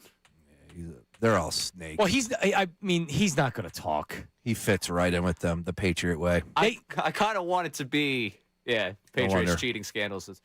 Jokes write themselves. I'm just saying, like, if you're looking at this, like, trade out the first round would be a really cool storyline for, like, you're the guy that was drafted, you end up with the team you ended up with because of Vrabel and Rossini, whole thing happened. It is unbelievable. Let me get serious for a second. Does this now take another step up? And I'm getting to the point of, like, hey, man, you got to go.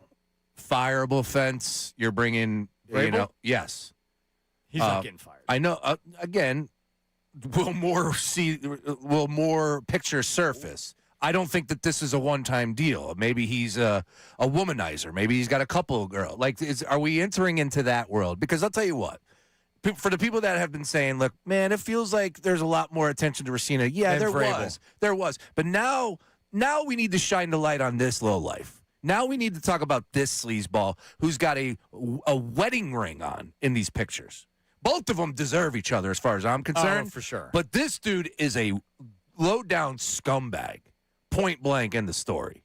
It's now distracting the team. Correct. He's now missing a day of the draft. Correct. Now, what more for you? While we're talking about ramifications for him, let's climb the ladder one more step. Where are we going? Vrabel ends up, again, I think it's unlikely they get rid of him. He ends up out of a job. What does this do for the A.J. Brown sweepstakes? Oh, my God. Someone comes in, and the new coach says, I don't want A.J. Brown. What are you talking about? That's true. Could you imagine if Rossini actually did screw him on the trade because Vrabel gets canned? And now we got to praise Rossini. All right, so I got to take back what we said about A.J. I would say very low possibility. Your doppelganger in Boston, Joe Murray, who hosts up there, he'd actually thrown it out there. Joe's like 400 pounds though, and you're not, but you guys look exactly like. But he had said so. Just ride with me here for a second. Now this story drops, and he says, "I need to take a leave of absence. I'm not coming back to the team. Maybe I come back in the regular season." But seriously, is that not out of the possibility that he takes a leave of absence? Absolutely, I don't think it is at all. No. Josh McDaniels on the staff. He's the offensive coach. They have. I think it was the former defensive coordinator. That's an assistant head coach now. So he's more or less the guy that if he's like the vice president of the United States, they wouldn't make him the head coach. But interim, I think he could be the head coach. Mm-hmm. And then Vrabel comes back and everyone's cheering for him. Oh, he went to marriage counseling. Good for you. I'm so disgusted. I really am. I'm glad that you're giving it to Vrabel because he deserves it. He does. But again, Diana Orsini is an NFL reporter who's supposed to have some type of ethics. She wasn't married at that point. I guess she was just dating.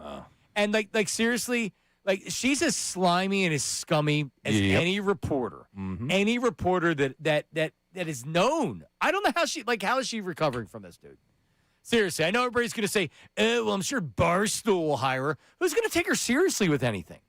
Was she really that good of a talker on the NFL? Or was she just cute and she flirted and people liked her? And that's how she got on the air. Was she ever good when you saw her on the air doing anything? All she did was rip her husband.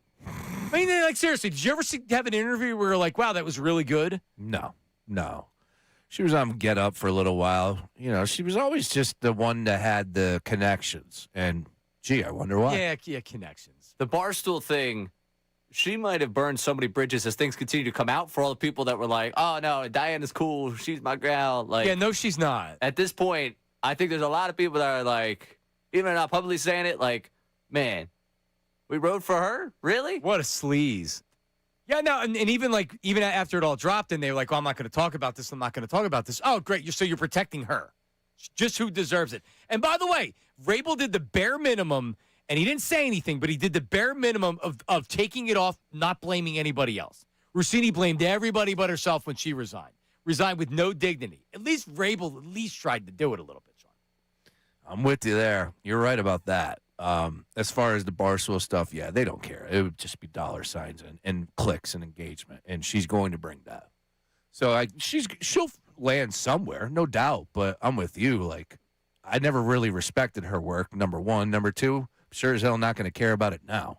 All right, coming up, Ray. Do we have 76ers tickets to Game 4 on Sunday night? Oh, that we do. Joel Embiid could be playing in the game. He could be. Could he be practicing today, according to the 76ers? We're going to find out at 6 p.m. Sean Bernard, check it in. 6 p.m. is when the first injury report comes out. The designations come out? Correct. Ooh. All right, that's coming up. Your chance to win tickets to Sunday night's Game 4. Sixers and Celtics that Joel Embiid could be playing in. We're going to play Sixer in the Envelope. Start dialing right now. 610-632-0975. 610-632-0975. You ask a yes or no question to who the Sixer in the Envelope is. We answer it, and then you get a guess at who the Sixer is. First correct answer on the air wins. Middays with Marks, 97.5 The Fanatic. Let's talk about my hair for a second. If you're worried about your hair, if you don't like that it's thinning, you don't like your balding, all stages of hair loss, Morgan Stern Hair Restoration. That's it. Morgan Stern Hair. I've been with Morgan Stern and their hair team for going on 15 years now. And if you're balding like me, I was like, I do not like where my hairline is going. I had a hair transplant. I had a hair restoration procedure. My hair looks great right now. But then over the years, I do maintenance on it, right? So all stages of hair loss. Maybe you're just starting to go thin and you're saying, I don't like this. Stop the baldness and stop the thinning in its tracks. That's why you go to Morgan Stern. Don't get the stuff off of Instagram or Facebook that they tell you. It's like, wow, look at that guy's hair. That looks great. Go to Morgan Stern. Call them today, 610-831-HAIR. This really works. You can get your hair back. You can keep your hair. 610-831-HAIR, morgansternhair.com. Morgan with an E, morgansternhair.com. Now on 97.5 The Fanatic Sports Update. Embiid on the floor. I'm Ray Dunn with this Fanatic Sports Update. The Sixers say that Joel Embiid participated in parts of today's practice ahead of tomorrow's Game 3 matchup with the Celtics. The series tied at a game apiece. Embiid has not played since the appendectomy over 2 weeks ago now at this point. We'll see what his status is for this weekend as the Sixers take the series back to Philadelphia, split at a game apiece with the Celtics. Elsewhere earlier today, we found out Taijuan Walker was released by the Phillies after 5 outings this season at a 9.13 ERA. He was in the final year of a 4-year, $72 million deal. Walker out as the Phillies try to get themselves a win after 8 consecutive losses. They play in Chicago this afternoon. Last night, the Flyers took a commanding 3-0 series lead over the Penguins with a 5-2 win. It all changed with Trevor Zegras' game-tying goal. Martono feed to Drysdale. Zegras with a one-timer. He scores!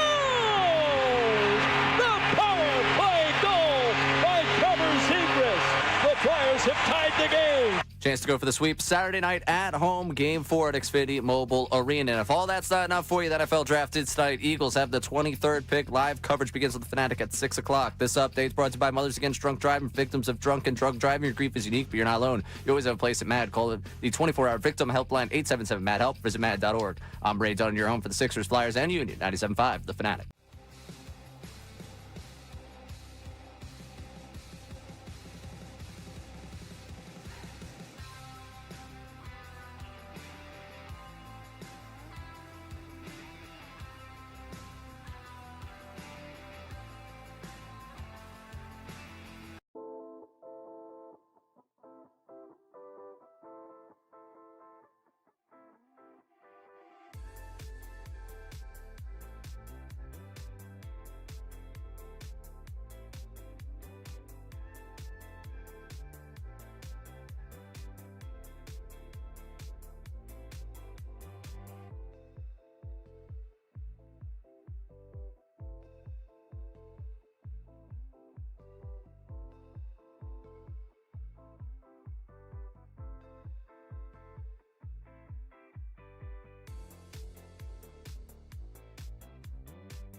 Wood, Lancaster.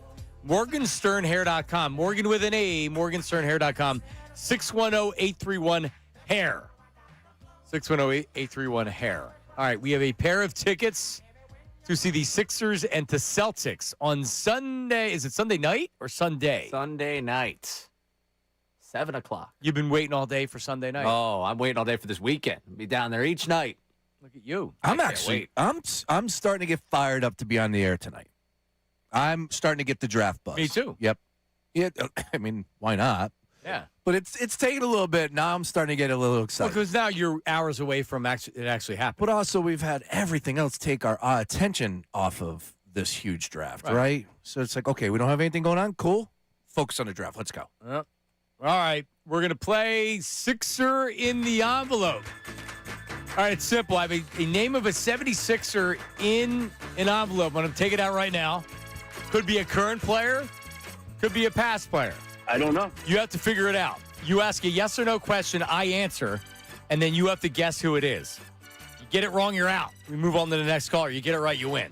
That simple. Sean Brace does not know who he plays along with you. I do not. Correct. All right, we'll start off with Kay. Kay's in Abington. Kay, what is your question? Is it a former or current player? So what you would say is it a current player? And I'd say no, it's not a current player. Is it Andre Iguodala? Andre Iguodala. Good guess, man. Great Good guess, Kay. All right, let's go to Damon. Damon in Jersey. Damon, what's your question? Is it a player that won a championship? Did the player win a championship in his career? Not with the Sixers. We know that. Ha-ha. He did. He did win a championship. Ooh. Good question. I got 3 seconds. Oh my God. Damon. And you had a lot to choose from. Steve in Wilmington. Steve, what's your question? Is it a center? Not a center. Man. 3 seconds. Kukoc. It is not Tony Kukoc. Let's go to Bob and Conchi. Bob, what's your question? When the player played here, was his number between 1 and 10? This is my least favorite. Ray? No, his number was not between 1 and 10. No. Okay, I'm going to guess Willie Green. Willie Green, incorrect. My name is Willie. I would try to establish about when he would be here and maybe a position. Brian in Pottstown. Brian's gone. Can I ask one then? Absolutely. Did this player play after 2000? He did. Okay, there we go. Let's go to Brandon in South Philly. Brandon. Is this player a commentator? Is this player a commentator? He is in media. Correct. Huh. Barkley? Charles Barkley. Incorrect. Never won a championship. At least I don't In believe. fact, here's a hint. Yeah. I don't know if there was audio from him, but he definitely made the show with something that was said recently, right? Yes. He didn't play anything. Yeah, he didn't say anything.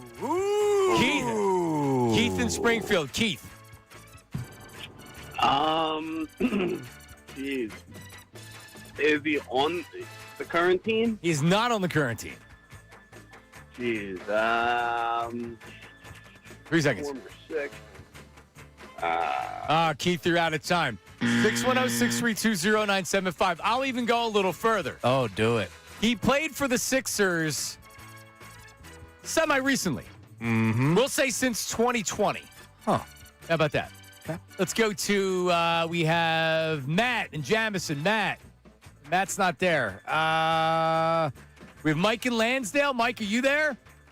Hey, fellas. How you doing? Mike, what's your question? No question. I'm going to go Malik Rose. Is it Malik Rose? I would suggest using a question. I don't believe he played for the Sixers, did he?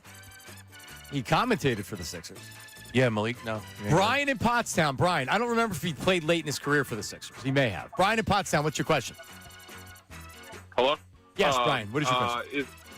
Is he known as a three-point shooter? I would say that he was known as a three-point shooter.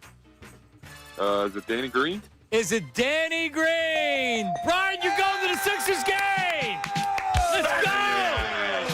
Let's go! Stay on target. Settle down, Fitzy. Who are you going to take, Brian? My son. Oh, awesome, man. All right, bring that music down there, Ray. Thank you. Nice work. I mean, so you might be in the building when Joel Embiid returns 15, 16 days after emergency surgery. Pretty crazy to think. But hey, listen, Sixers are tied 1-1. What else could you ask for coming home? I think we're going to win this game. I don't know about the series, but I think we're going to win the game. You think Embiid returns this weekend?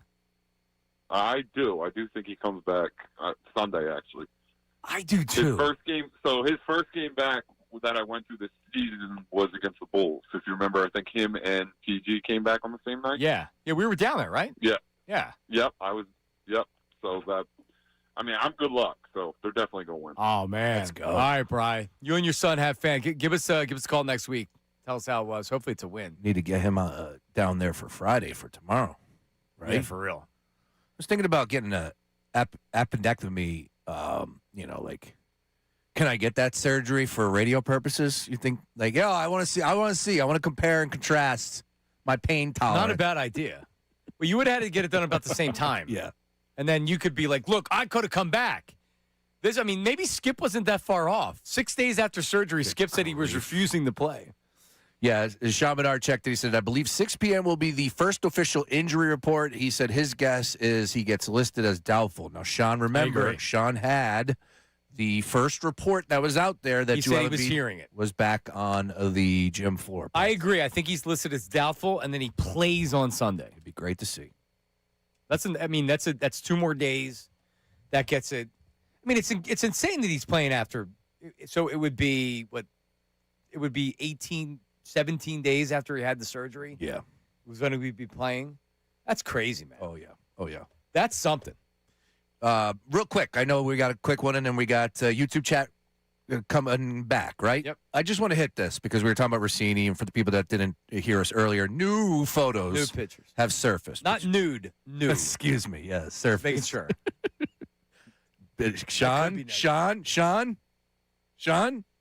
Yeah. I hit stay on target, and Ray's got it down. Stay on target. There you go, because I was thinking other things. Anyways, I just want to read this from her resignation letter. Now, with that in mind of the new photos being released, Rossini put this in a resignation letter to The Athletic. When the page 6 item first appeared, The Athletic supported me, expressed confidence in my work and pride in my journalism. For that, I am grateful. In the days that followed, unfortunately, commentators of various media have engaged in self-feeding speculation that is simply unmoored from the facts. Moreover, this media frenzy is hurtling forward without regard for the review process The Athletic is trying to complete and continues to escalate, fueled by repeated leaks, and I have no interest in submitting to a public inquiry that has already caused far more damage than I am willing to accept. Yeah, I bet you don't. Uh-huh. She used the oxygen term. She doesn't want to give it more oxygen. Oh, Diana. Yeah, it was a big mistake. A big mistake to handle it that way. PR 101. This is very, very bad. YouTube chat recap, voice memos. Next, don't go anywhere.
right. We are back middays with Marks. Couple things here. You had mentioned that the Sixers announced that Embiid did participate in parts of practice. I saw that from Derek Bodner from PHLY. Bodner put that out there. Yeah, Bob Cooney also tweeted out that Embiid partly participated in practice today and continues individual and on-court workouts per the team. So that doesn't sound like tomorrow. That sounds like, Ray, you agree? Oh, yeah. Sunday? I don't want to talk myself into it. Yeah, this is I'm in, but this is the issue. Are you in? But man, you gave That'd be us something. one beautiful one in game 2. But can you imagine? So we have maybe the Flyers won the series by then, right? You have the NFL draft, and then you have Sunday. Even if they win or they don't Friday night, the idea of Embiid returning in primetime against the Celtics at home just has the makings for. I'm not even saying that they win the game. I'm just saying, like, that's something. I'm all about storylines. Yep. We're talking about 2.5 weeks after an appendectomy. It's unbelievable. No, it really is. And then like, he comes out and he could score 30 points with stitches in his side. You know?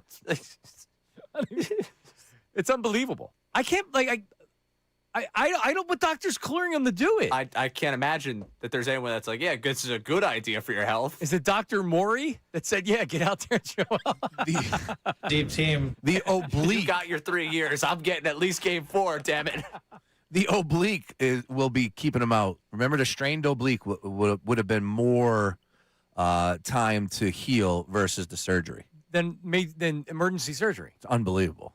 Much more. Well, you can't make this up. Like, this is the up and down. Like, what's up is down. This is the Embiid. This is the Sixers. Yeah. Yeah, this is the Embiid. You never have no idea like what they're doing. Tease. Yeah. Yep. The Embiid tease. This is incredible. All right. Let's get to the YouTube chat recap. Oh, nice. What do we have? It's time for the YouTube chat recap. How about filling us in? Let me tell you something else, man. Watch us live on YouTube every single weekday. I can't lie. Let me tell you something. It's the Middays with Marks YouTube chat recap. Yep. Brace takes blue chews like Tic Tacs. Sheesh. If Bayless from the YouTube chat. Is that true, Sean? Oh, yeah. I just, as soon as I get my car, I pop one. They're in my center console. When you go work out, do you? Yeah. Because you know that's a thing, right? No, I did not know that. That and breast milk. Yeah, I'll pass on both. Black market breast milk. Oh, no, I'm because apparently it has better protein or more protein or something. And then guys, because they get the pump. Think about it. You take Blue Chews, and it's supposed to pump you up. Oh, yeah. That's definitely going to fix me. So guys go to the gym that want to look like they're bigger. I just need to get to the gym first. Yeah. Then I'll worry about the Blue Chews. Yeah, you do look bigger. It's just not because of the Blue Chews. Thank you. What's next? John says, I have a fire in my trousers. D Flyers from the YouTube chat. I have a fire in my trousers. I like it. Okay. What's next? It's almost as if people would rather lose, but have Hurts put up numbers like Josh Allen, rather than win and do it the way he does, because it's not as entertaining. Kev from the YouTube chat. That's my line, Kev. And it's not Josh Allen, though. It's Joe Burrow, right? It's Josh Allen, too. Okay. But people would rather Jalen Hurts look like a great passer and throw for 5,000 yards, and they lose in the. No, they don't. They don't want that. But that's the way they act. Is they'd rather have because there's got. Did you see Josh Allen at the beginning of the Sabres game, and then they gave up a goal right away? But like how that gave me goosebumps watching that before I saw what happened. It's pretty cool. Sabres have been a long time since they've been in the playoffs. Long time. Long time. But yeah, no, Jalen Hurts is never going to get style points, but there's something to his winning. What's next? I'm a Zamboner and loving this Flyers run. I'm amazed, though, how much coverage they're getting on draft day. This has always been an Eagles' first city, and you'd never know that today. Keep it up, fellas. Love the show. Bobcat from Kennett Square. What's up, Bobcat? Bobcat. Is it Bobcat Goldthwait? Well, I don't know, man. Police Academy 8. They're talking about coming out. But to his point, come on, man. How are you a fan in this city and you're not flyered up? Sorry to the NFL draft. Sorry to the Eagles. They're 23rd overall. I'll be watching tonight. There's no Flyers game. Yeah. You know what I mean? Phillies are today. There's no Flyers game. We don't have to choose tonight. Yeah. Why wouldn't you be Flyers? What if there was a game, though, tonight and you got one screen? What are you watching? Flipping. You can't flip. You could. Well, I'd be following the game. I'd be following the draft on my phone. Yes, that same here. Because it's easy. Correct. Yeah. All right, what's next? I'm hearing reports that they contacted my lefty son about the job, and negotiations fell apart after he refused to be paid anything less than the Taiwan Walker contract. Crazy, if true. Vince from Longcrest. Well, he said it. Kevin Long, the hitting coach, said that they hadn't had a left-hander to throw bullpen, so the guys couldn't hit off of lefties. Said it in the Athletic. Throw batting practice. Just insane. Yep. An insane statement. It's right up there with the fact that we don't have a cleanup hitter on April 23rd. Yeah, Dave Dombrowski said, well, we don't have a cleanup hitter right now. We have a good club. As if that was somebody else's responsibility to get in the offseason. You forgot the cleanup hitter? I thought you were bringing the cleanup hitter. Yeah, what did John Middleton say about that? I put together the pitching staff. I thought you had the cleanup I know. hitter. Like, what's this, tickets to a game? No. You get in the car and you're like, I forgot the tickets. I thought you were bringing them. Preston Manning was supposed to get the cleanup hitter. I agree, Ray. Good grief. I thought Middleton was flying out to get him. Come on, Yeah, you got Phillies. Bryce, didn't you? It's very quickly turning into a clown show down in South Philly. Very quickly. We're 8 games under. It's not May. It's hard to be anything other than the clown show at this point. I just wonder if they don't win a game. Is he the manager on Monday? I'm not rooting for it at all. I like Topper. I want the season to turn around. I don't want this. Oh, we want to see them win. Yeah, and that's the only thing that's going to save jobs is winning. It ain't my job to fire the manager. That's John Middleton's job, and he's going to have to be. He's going to have to be like seriously. You lose 4 more games. Now you're 12 games under 500. He's not surviving that. Uncle Jamie believes that they get swept today, he gets fired after the game. I think it's a possibility. 221st pitch. Sanchez on the mound. Dave Dombrowski can say all he wants. He's safe through 40 games. Guess who Dave Dombrowski answers to? Mm-hmm. The owner. And John Middleton will make that decision. All right, voice memos on the way out. Give me a couple. This is Kevin from Delco, and I've been fired up for months. I've been fired up since the Olympic break happened. I've been so fired up and so excited for this team to show what they could do in the playoffs. And they're going, and they're taking out these bums, the Penguins, completely. I saw you, Russ. I saw you try to knock us down. I saw you try to bang Kincade's head into the ice. I saw the 6 men in the penalty box. That's not going to stop these Flyers, boy. Come on, Penguins. You got nothing compared to these guys. We are on fire. We are truly fired up, and we are ready to sweep you in 4. Let's go, Flyers. Also, Ray Dunn, if you thought you were off the hook for trashing me the other day, don't think I don't have a good memory about saying, about the Penn State quarterback. I got you, Ray Dunn. I'm watching. Even though it was your birthday, I still am listening. Yep. Yeah, Ray still does the Temple thing. Is that what it just wait. Was that it was? That's what it was. Okay. Do you know what that call just did to me? No. Made me horny. Ooh. Hey!